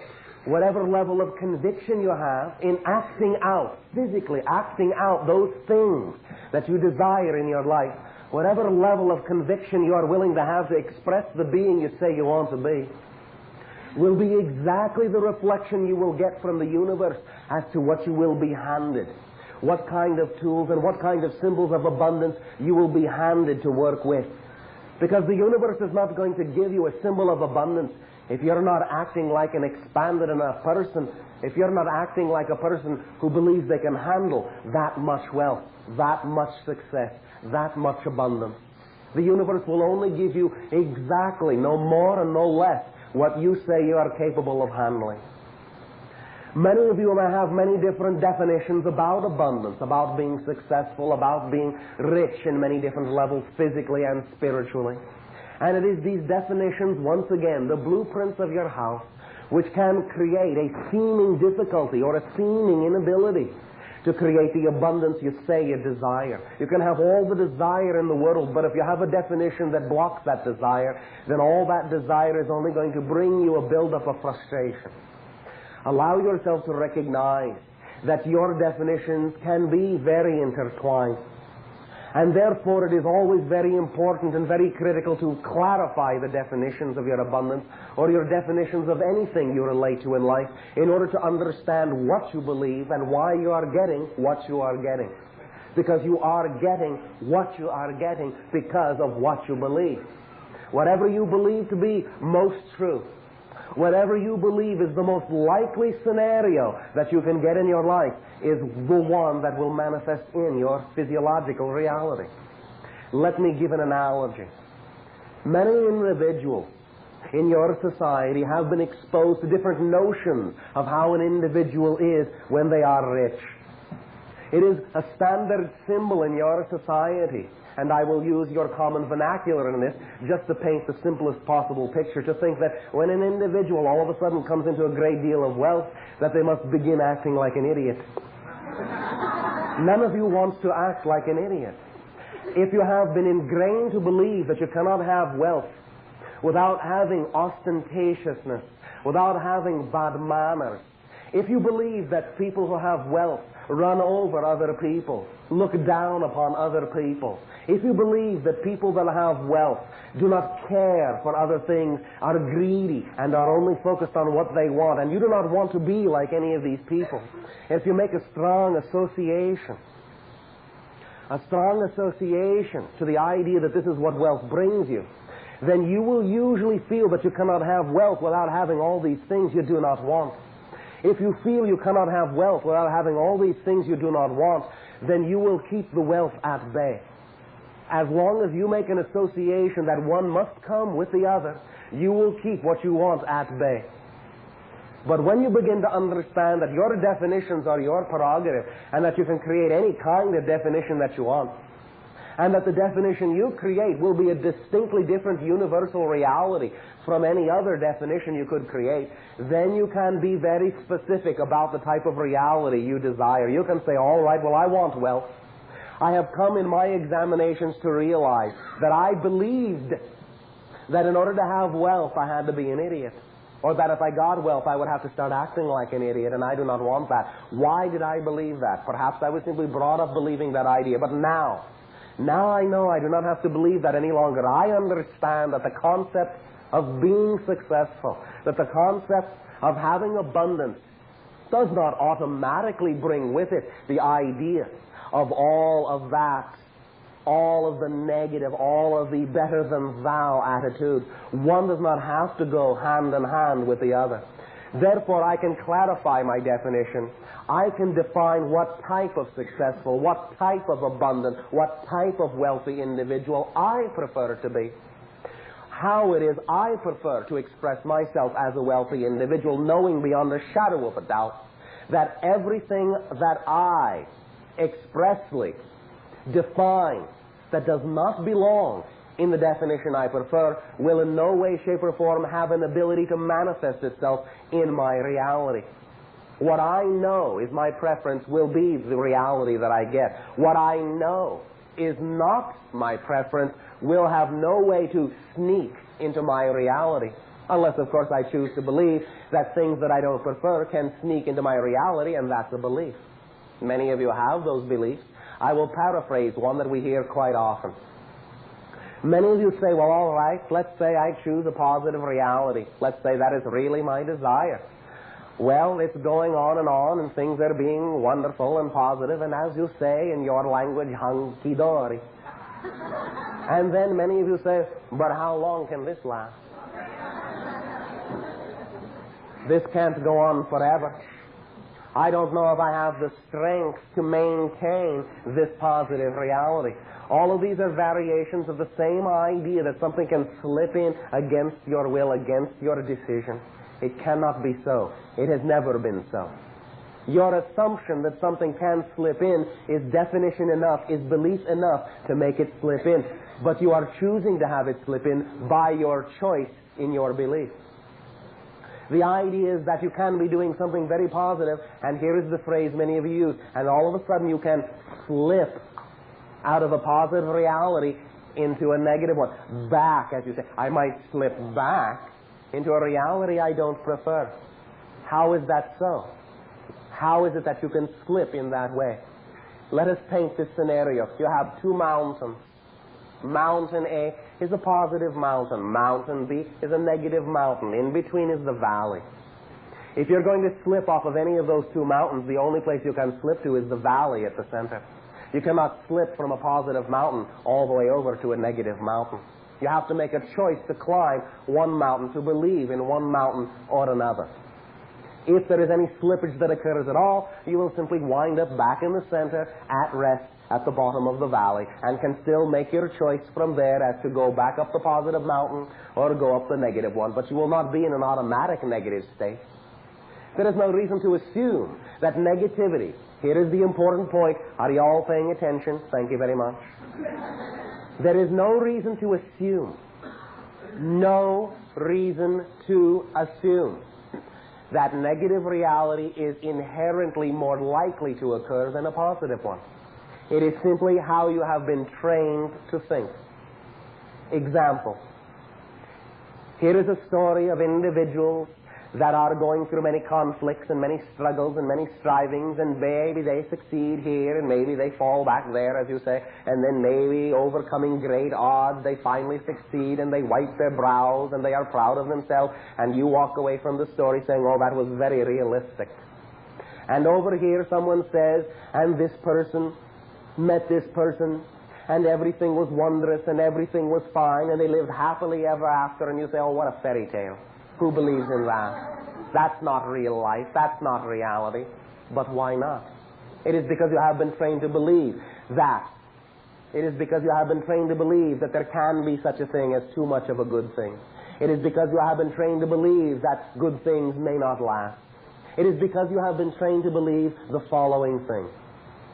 That in order to maintain the reality you prefer, you have to have some sort of stamina in order to do that.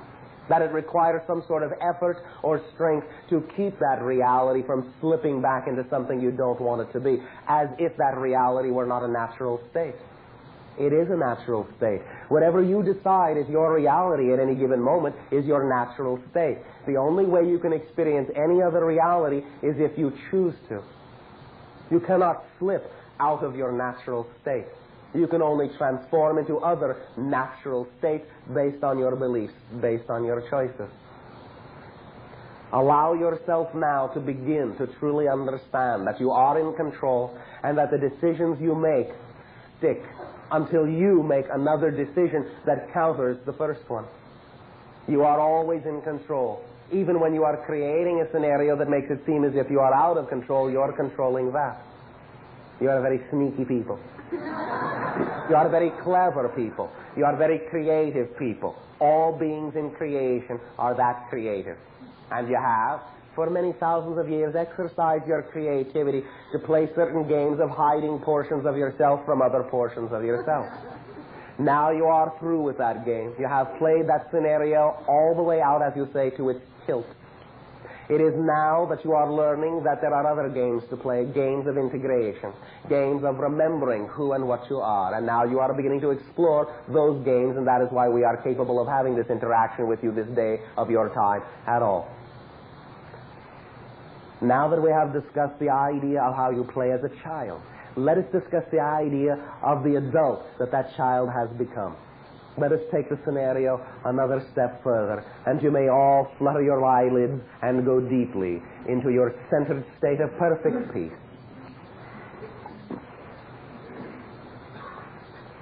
Three delicious breaths.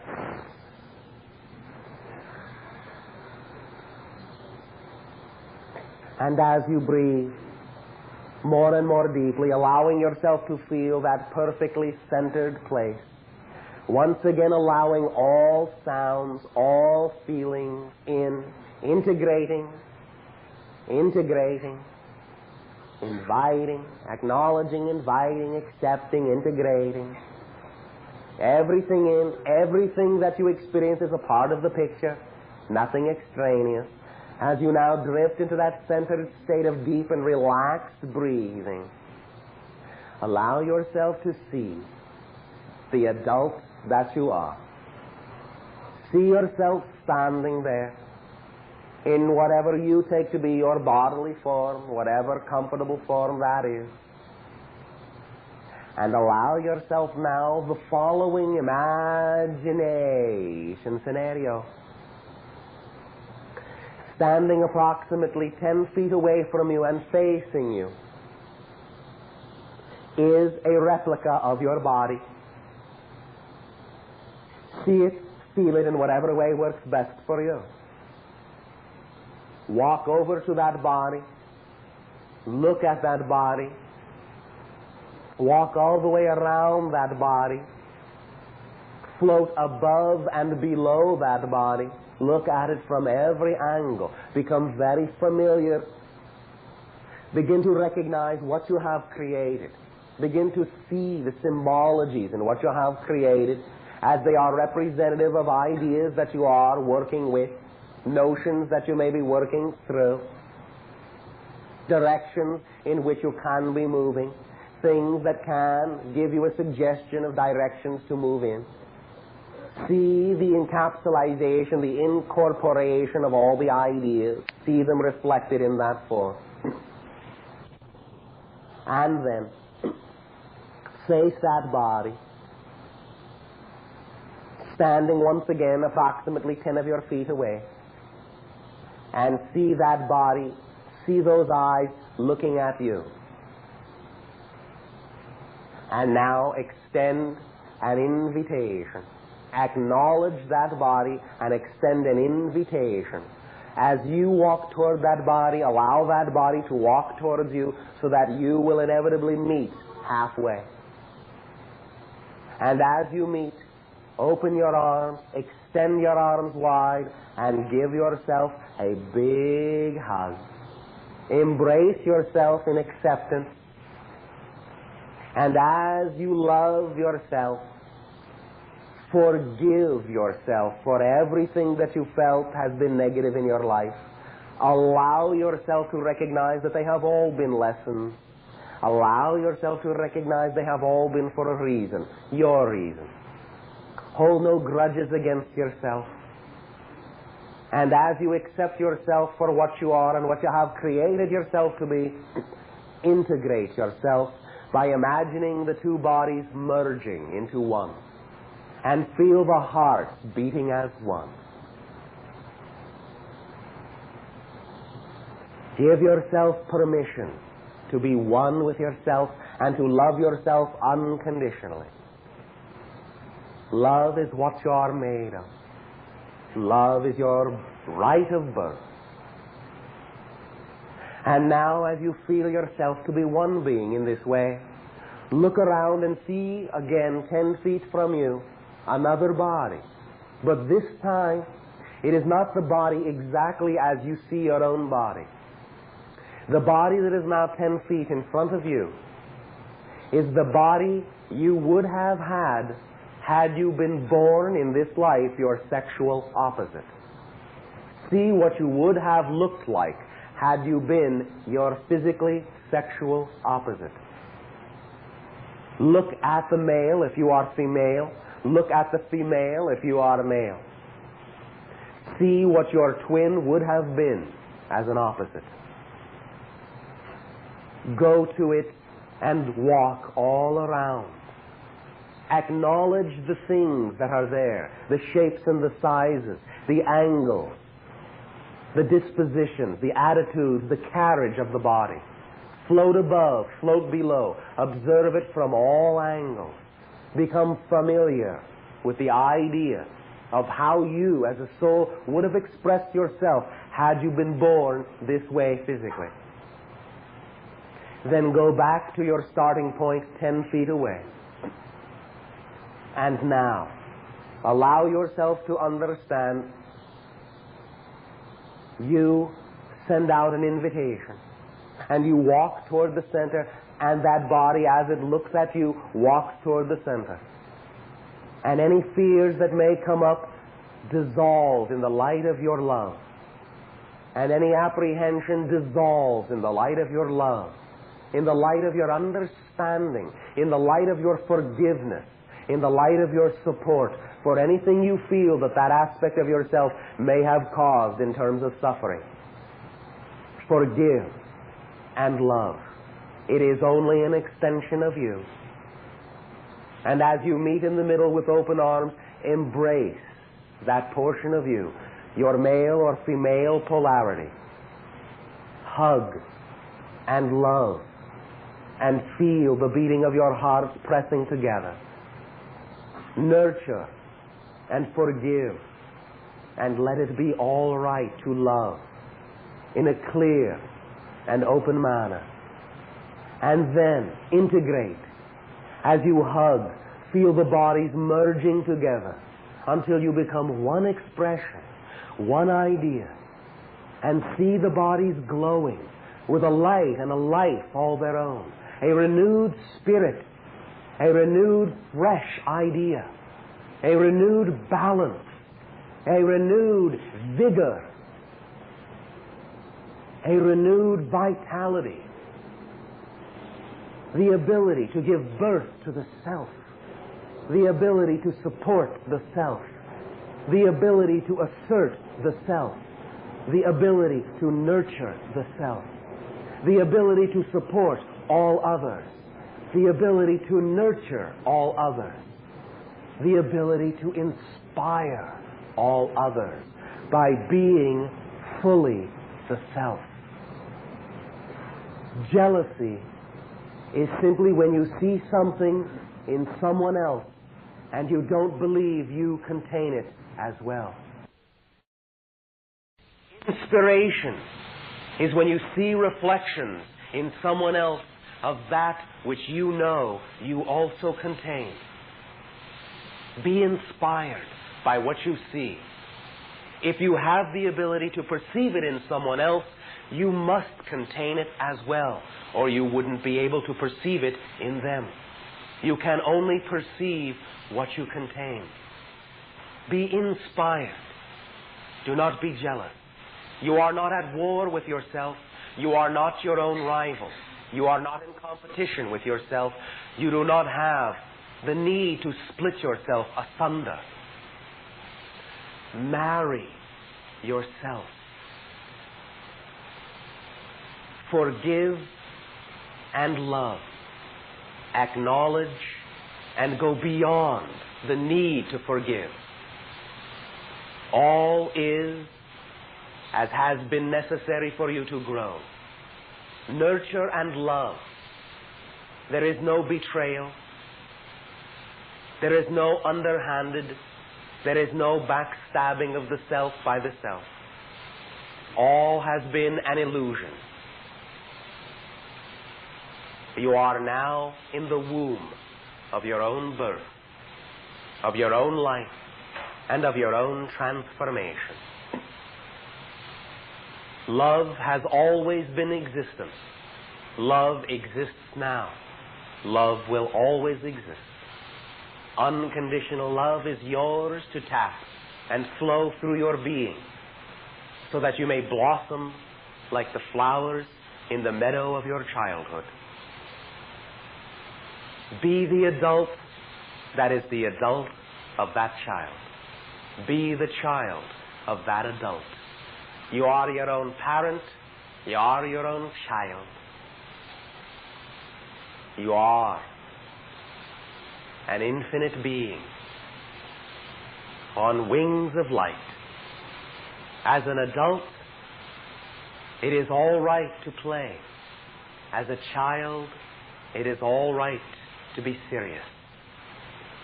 Be both. Be one. Be who you know you are. Who you know you are. Flow with yourself, as yourself.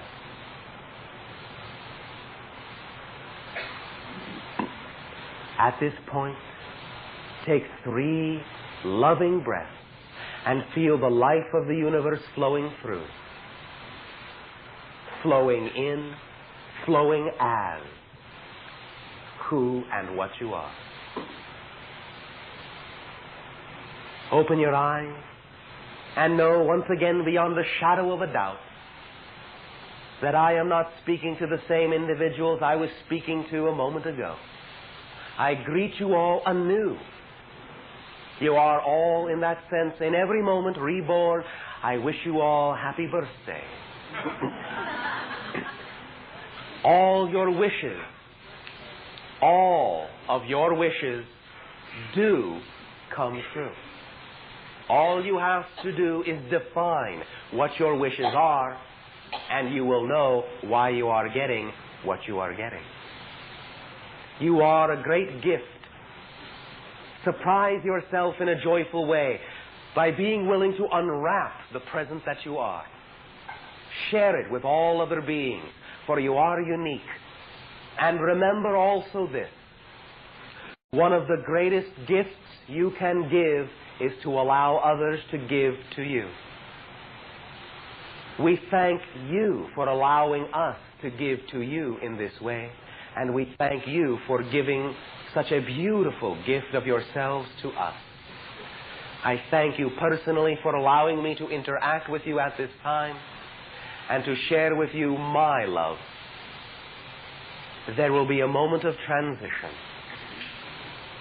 Our love to you all.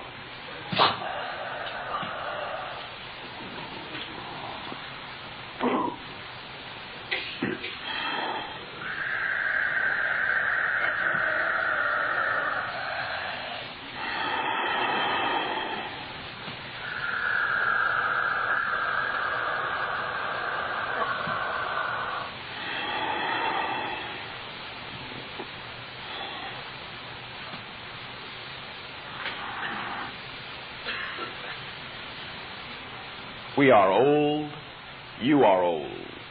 We are ancient, you are ancient. You are eternal, we are eternal. You are the fabric of existence itself. You are a part of us, we are a part of you. You are consciousness itself.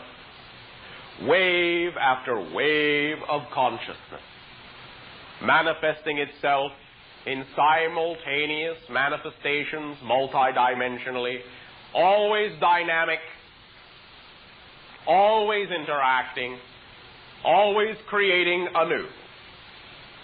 You are endless, self-fulfilling, self-contained. Creation, the eyes and the dreams of all that is. Dream time. An idea that represents the blending of what you have called physical reality and non-physical reality, what you have called imagination and the dreams of your deepest sleep. Dream time, a blending of the two, so that you may be awake while you are dreaming and creating the realities that you desire, so that you may understand that dreams are just as solid as anything you call physical reality. This is what you are entering as an age, as a consciousness. You are creating your reality to be a dream time in which you can dream it to be what you desire it to be, in which you can live the dreams that give you joy. Dream time. Many of you are beginning to experience some of the sensations of dream time.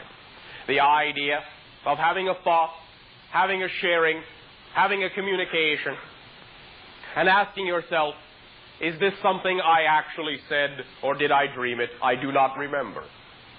Where did it come from? When did it occur? I do not remember. Is it necessary that I do remember? Not really, for the communication is the thing, is essential, and has been done. It is all that is necessary. The information that I need synchronistically comes to me when I need it. I know what I need to know when I need to know it. Need I ask anything else? Need I worry about how it is coming, when it is coming? Need I worry about what I have known and when I have known it if I no longer need to know it now? Dream time. The solidification of all that you have called nebulous and ethereal in your life, the solidification and crystallization of that which has formerly been beyond your senses. Dream time. The breaking down of all that you have held for thousands of years to be the sacred, solid, physical reality that you felt was external from you. Dissolving, becoming more nebulous, more ethereal. More of what you may call the limbo state, the gray state, experienced by many of you as confusion, as disorientation, as a drifting in life, deciding what you will and will not do, as being in between ideas, as having no particular path, no particular direction. That is the foundation of dream time. wherein you are in that limbo state, that dimension of imagination that touches all realities and through which you can access all reality. Whatever you decide to solidify will come into fruition and manifestation within you and through you, express itself as your physical world. Dream time. What your reality is becoming. From third density, third dimensional reality, to fourth density, fourth dimensional physical reality, where you are accelerated, more truly beings of light, living in a matrix of light, where your world is elevated and in your terms more accelerated and refined, where there is less connection to the denser material levels and more connection to the ethereal realms, where the ethereal realms become more real to you than physical matter, and where physical matter is seen to be for what it is, a dream. You are all dreaming now. You are dreaming this interaction into existence now. You are dreaming in every sense of the word in a literal way right now. The only difference that you create is that you say physical dream is different from all other dream and shall be more real to me than any other dream. That is your definition. You are relaxing that definition now. You will not lose touch with yourself. You will not become insane, except to understand that insanity is simply a perspective of a reality no less real than yours that is not agreed upon by the mass consciousness. You will look into other dimensions and know beyond a shadow of a doubt how to retrieve that information and apply it to the dimension you are focused in. The only reason that the idea of insanity exists in your world in the way that it does is because those individuals that perceive other realities have not been taught that they can apply what they have learned into the reality of which they are also a part, your normal reality, your natural reality. They cut themselves off, they cut the lines of communication off, and are not taught that they have anything worth sharing. They fold in upon themselves and become self-contained loops that spiral them further into disconnection. Judgment and only judgment and invalidation has created the majority of what you would call the insanity and disease upon your planet. When you now understand that you can validate all realities, when you can understand they are all representative of different dreams of all that is, and that they interact and intermesh and intertwine, and that no one reality is any more real than any other reality, you can remain focused where you prefer to remain focused. And at the same time, you can allow yourself to still glean from all other realities what you desire to apply in the reality you are more strongly focused in as the consciousness you are here. For do remember, you are also on every level of existence that there is, and in those realities, your focus seems to be there, and in many of them, there alone. You always have bleed-through from one dimension of experience to another anyway. You always receive this bleed-through as different forms of information that you need at various times.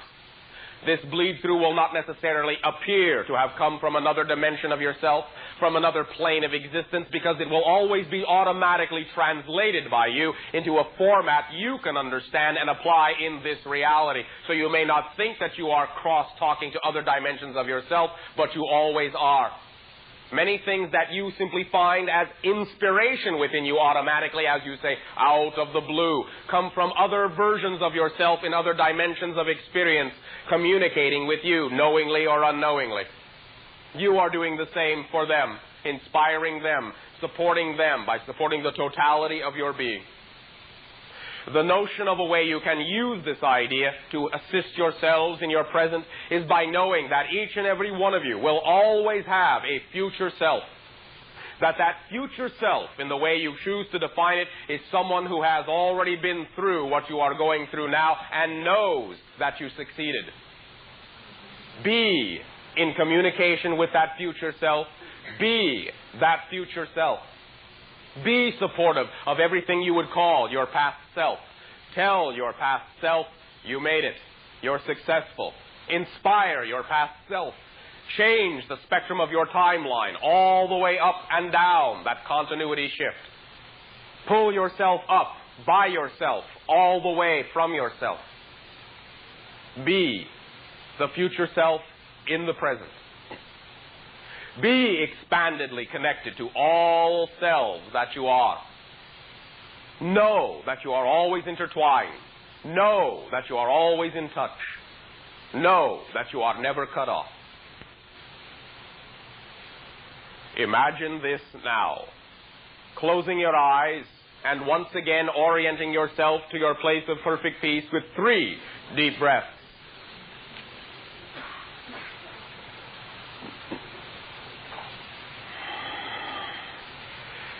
Imagine that you are in the following scenario. You are now sitting on a bench, on a street, in a city, on your planet. It is an enjoyable day. You are looking across the street at a building which has many windows. In these windows you can see there are different activities taking place. Some of them interest you. And you decide you would like a closer look. You extend your hand, and in your hand appears what you would call a telescope or binocular. And you hold this telescope or binocular up to your eye, and you see in their lenses a magnification of those rooms across the street and the people in those rooms going about their business. And you observe and you look around and you see all that you wish to see. And you are inspired by your ability to bring your senses that much more closely to those individuals in that room, even though you are still sitting upon that bench enjoying the day. And you take the binocular or telescope down just to check where you are looking. And you see that the building is still there and that you are still on the bench. And you raise the telescope or binocular up once again and are greeted by a magnification of that image. And as you find that something catches your attention, you follow it, you follow a person, you focus on an object, and you see perhaps in one corner of one room what you would call a glowing television screen. And it catches your attention.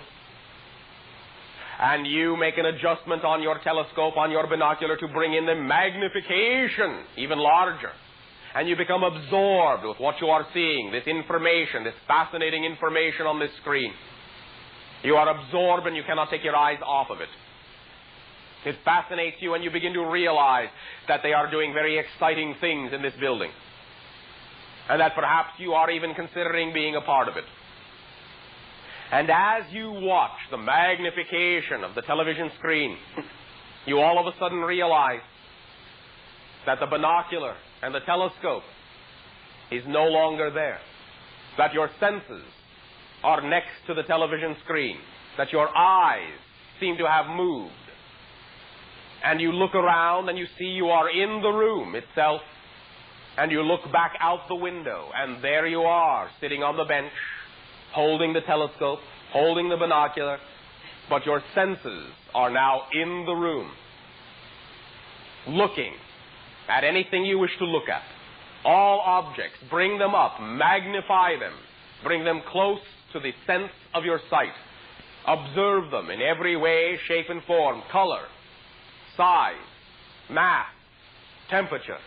Move from object to object, person to person in the room, just with your eyes, as if your eyes were remote and floating. You can go anywhere in the building, look at anything, anyone. They will not see you. It is simply as if your sense of sight itself is able to magnify anything and anyone. You are overjoyed and you feel an exhilarating rush. And in that exhilarating rush, you allow your sense of sight to snap back to your body. And you lower the binocular and you lower the telescope. And you look around and you are sitting on the bench. And you look and there is still the building.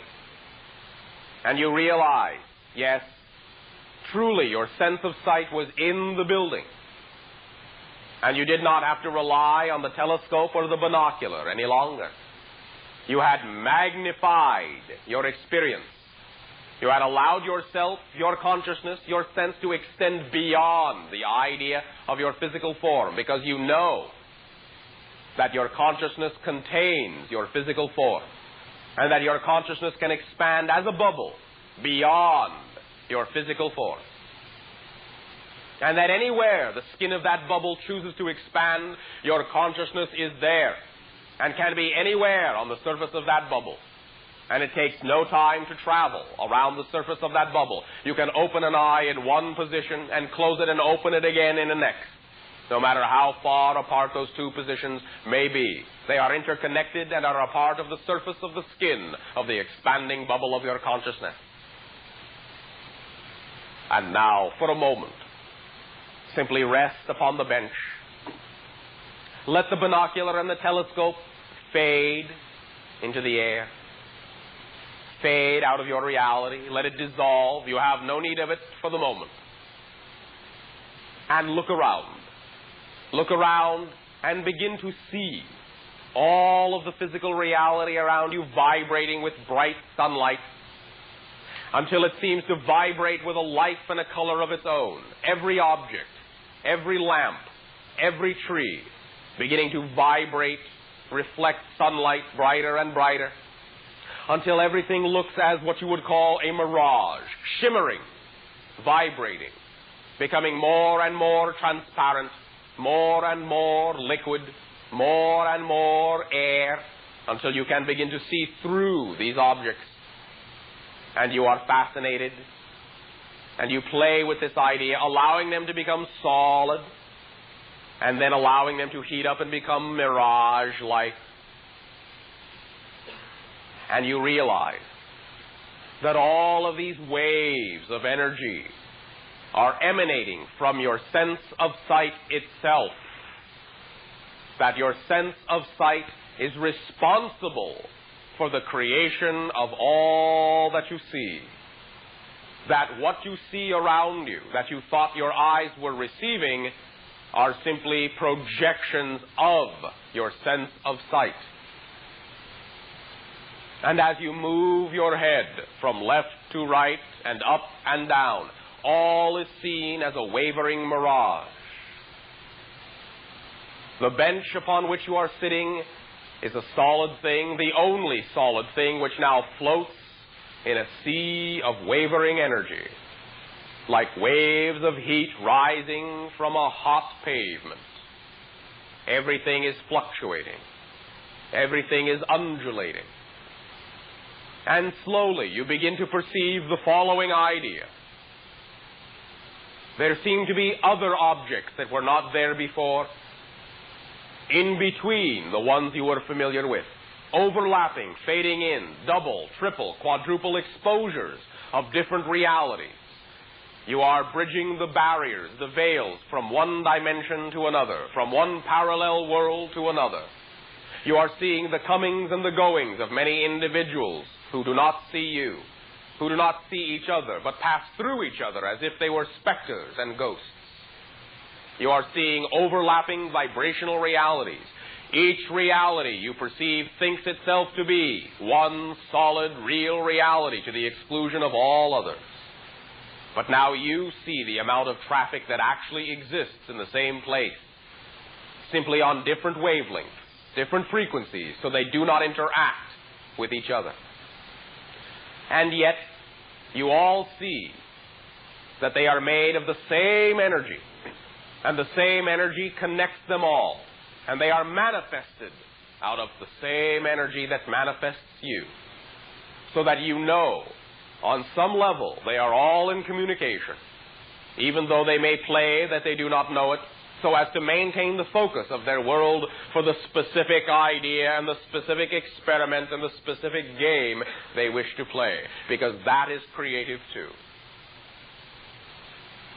And you begin to understand that many of them are different versions of you going on about their business. And you decide to get an idea. And you look around in those different realities, and lo and behold, you see reflections of different yous sitting on different benches, all staring at you, all staring at each other, all realizing the reality of each other's existence at the same time.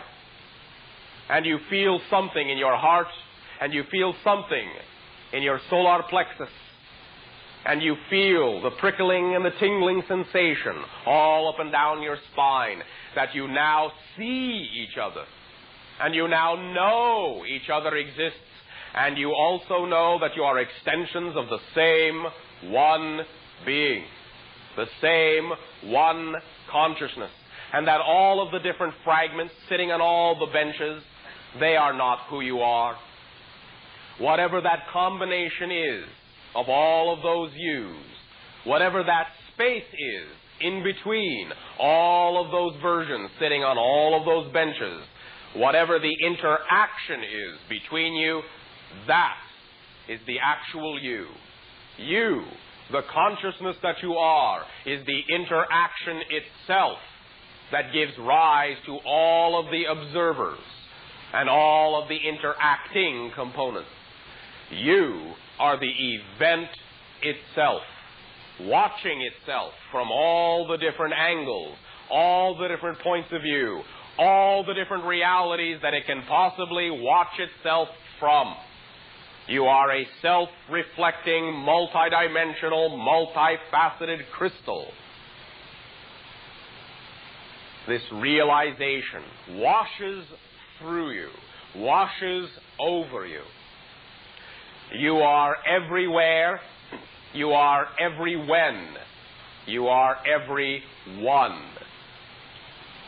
All things are the same one thing, manifesting in all the multidimensional, simultaneous, dynamic ways that it can. And you feel the expansion and the exhilaration. You are not alone. You are never alone. You are intertwined and interconnected, eternal and infinite. You go on forever in all the infinite combinations that can possibly occur. On and on and on, sitting on benches of different makes, of different styles, sitting on the grass, sitting on the ground, walking, standing, running, flying, swimming. You are looking at yourself in an infinite variety of combinations, forever and ever. And each and every single one is at the center. Allow yourself now to look from the point of view of as many of those other individual yous as you care to. Seeing you, looking at all the other yous. Seeing from all the different perspectives through all the different eyes. Tasting, feeling, smelling, sensing what each of those worlds are like. You know them all. They're all within you. The doorway is through you. Magnify yourself, and you contain them all. Breathe, breathe, breathe. All of you, in all realities, are breathing simultaneously at this moment. For this moment, you are all breathing one breath. Breathe.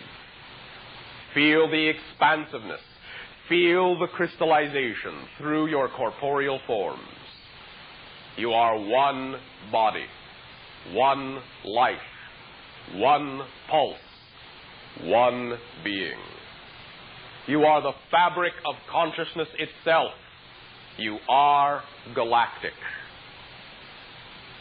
You are the power of the rotating system of stars, millions upon millions of consciousnesses, shining their light through infinite space. You are infinite space in which the light shines. You are a projection of these things. These things are a projection of the you are. 3 deep breaths. Bring yourself to the surface now of your bench. Refocus on your reality. Re-solidify, recrystallize. Open your eyes. And recreate a room around you. Recreate individuals around you. They are not the same. It is not the room. It is a new room. These are not the individuals. They are new individuals. You are not the same person. You are a new being.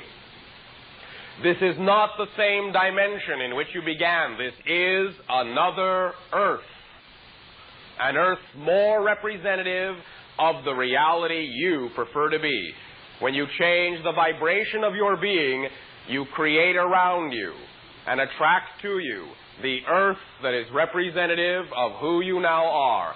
Others around you may seem to have changed. You are the one that has changed and taken yourself to the earth populated by beings that are more representative of the you are now.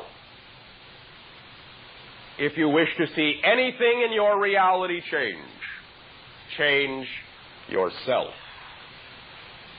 your beliefs, your emotions, your thought pattern, the prism of your existence. You are crystals, you are light, you are one. One moment.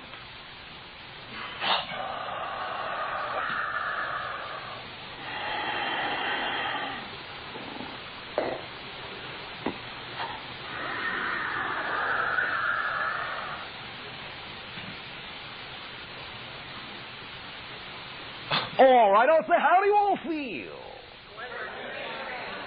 Oh, well, thank you. We are feeling wonderful as well. Allow yourselves an opportunity to understand truly, over the course of the next 72 of your hours, that all manifestations, all symbols that are reflective and representative of the reality you say you prefer will now begin to leak into your manifestational physical reality. Remember that you are dreaming right now. Wake up. Live the dream that you prefer to be. Manifest through choice. Conscious choice. Remember that unconsciousness and subconsciousness, in a sense, not meaning to invalidate them, are simply convenient labels and convenient compartments to put things you are afraid to look at. You are one consciousness. You do not really have an unconscious mind nor a subconscious mind, except as you create a scenario where you need a bridge, the subconsciousness, to a portion of yourself that you have detached, the unconsciousness. Remember, you can say, well, I know I do not consciously know it, but I know I unconsciously know it. To say you unconsciously know it is the same thing as saying that you consciously choose to not know.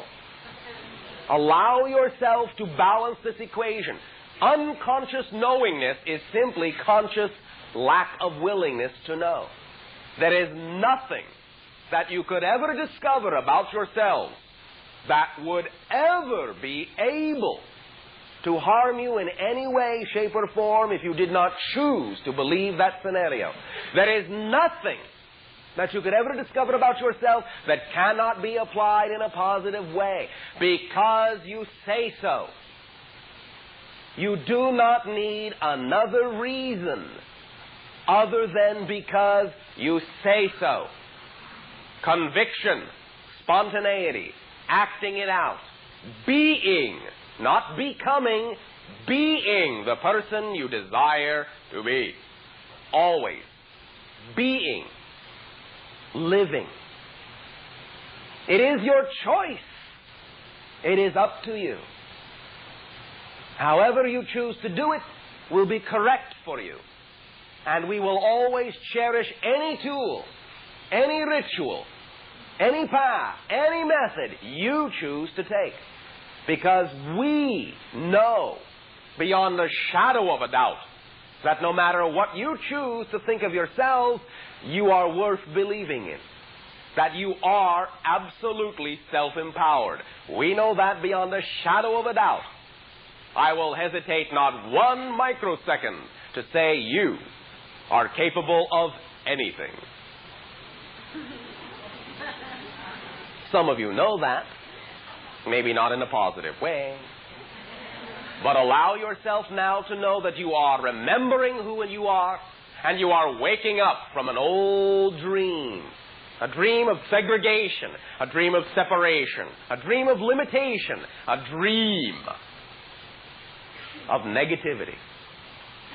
And you are awakening into a new dream of integration and unification, of joy and spontaneity and ecstasy. Define the reality you prefer. Live it. I guarantee 100% you will get it. Because you are it. It does not come from somewhere else out there. All travel in space and time is traveling within. Your technology will reflect that. At this timing, we extend to each and every one of you once again our deepest appreciation for the co-creation of this interaction, your willingness to view all the facets of your being, and we thank you for allowing us to enjoy and to cherish all that you have created yourselves to be. Exciting dream life and life dreams to you all. An unconditionally loving and fond good day.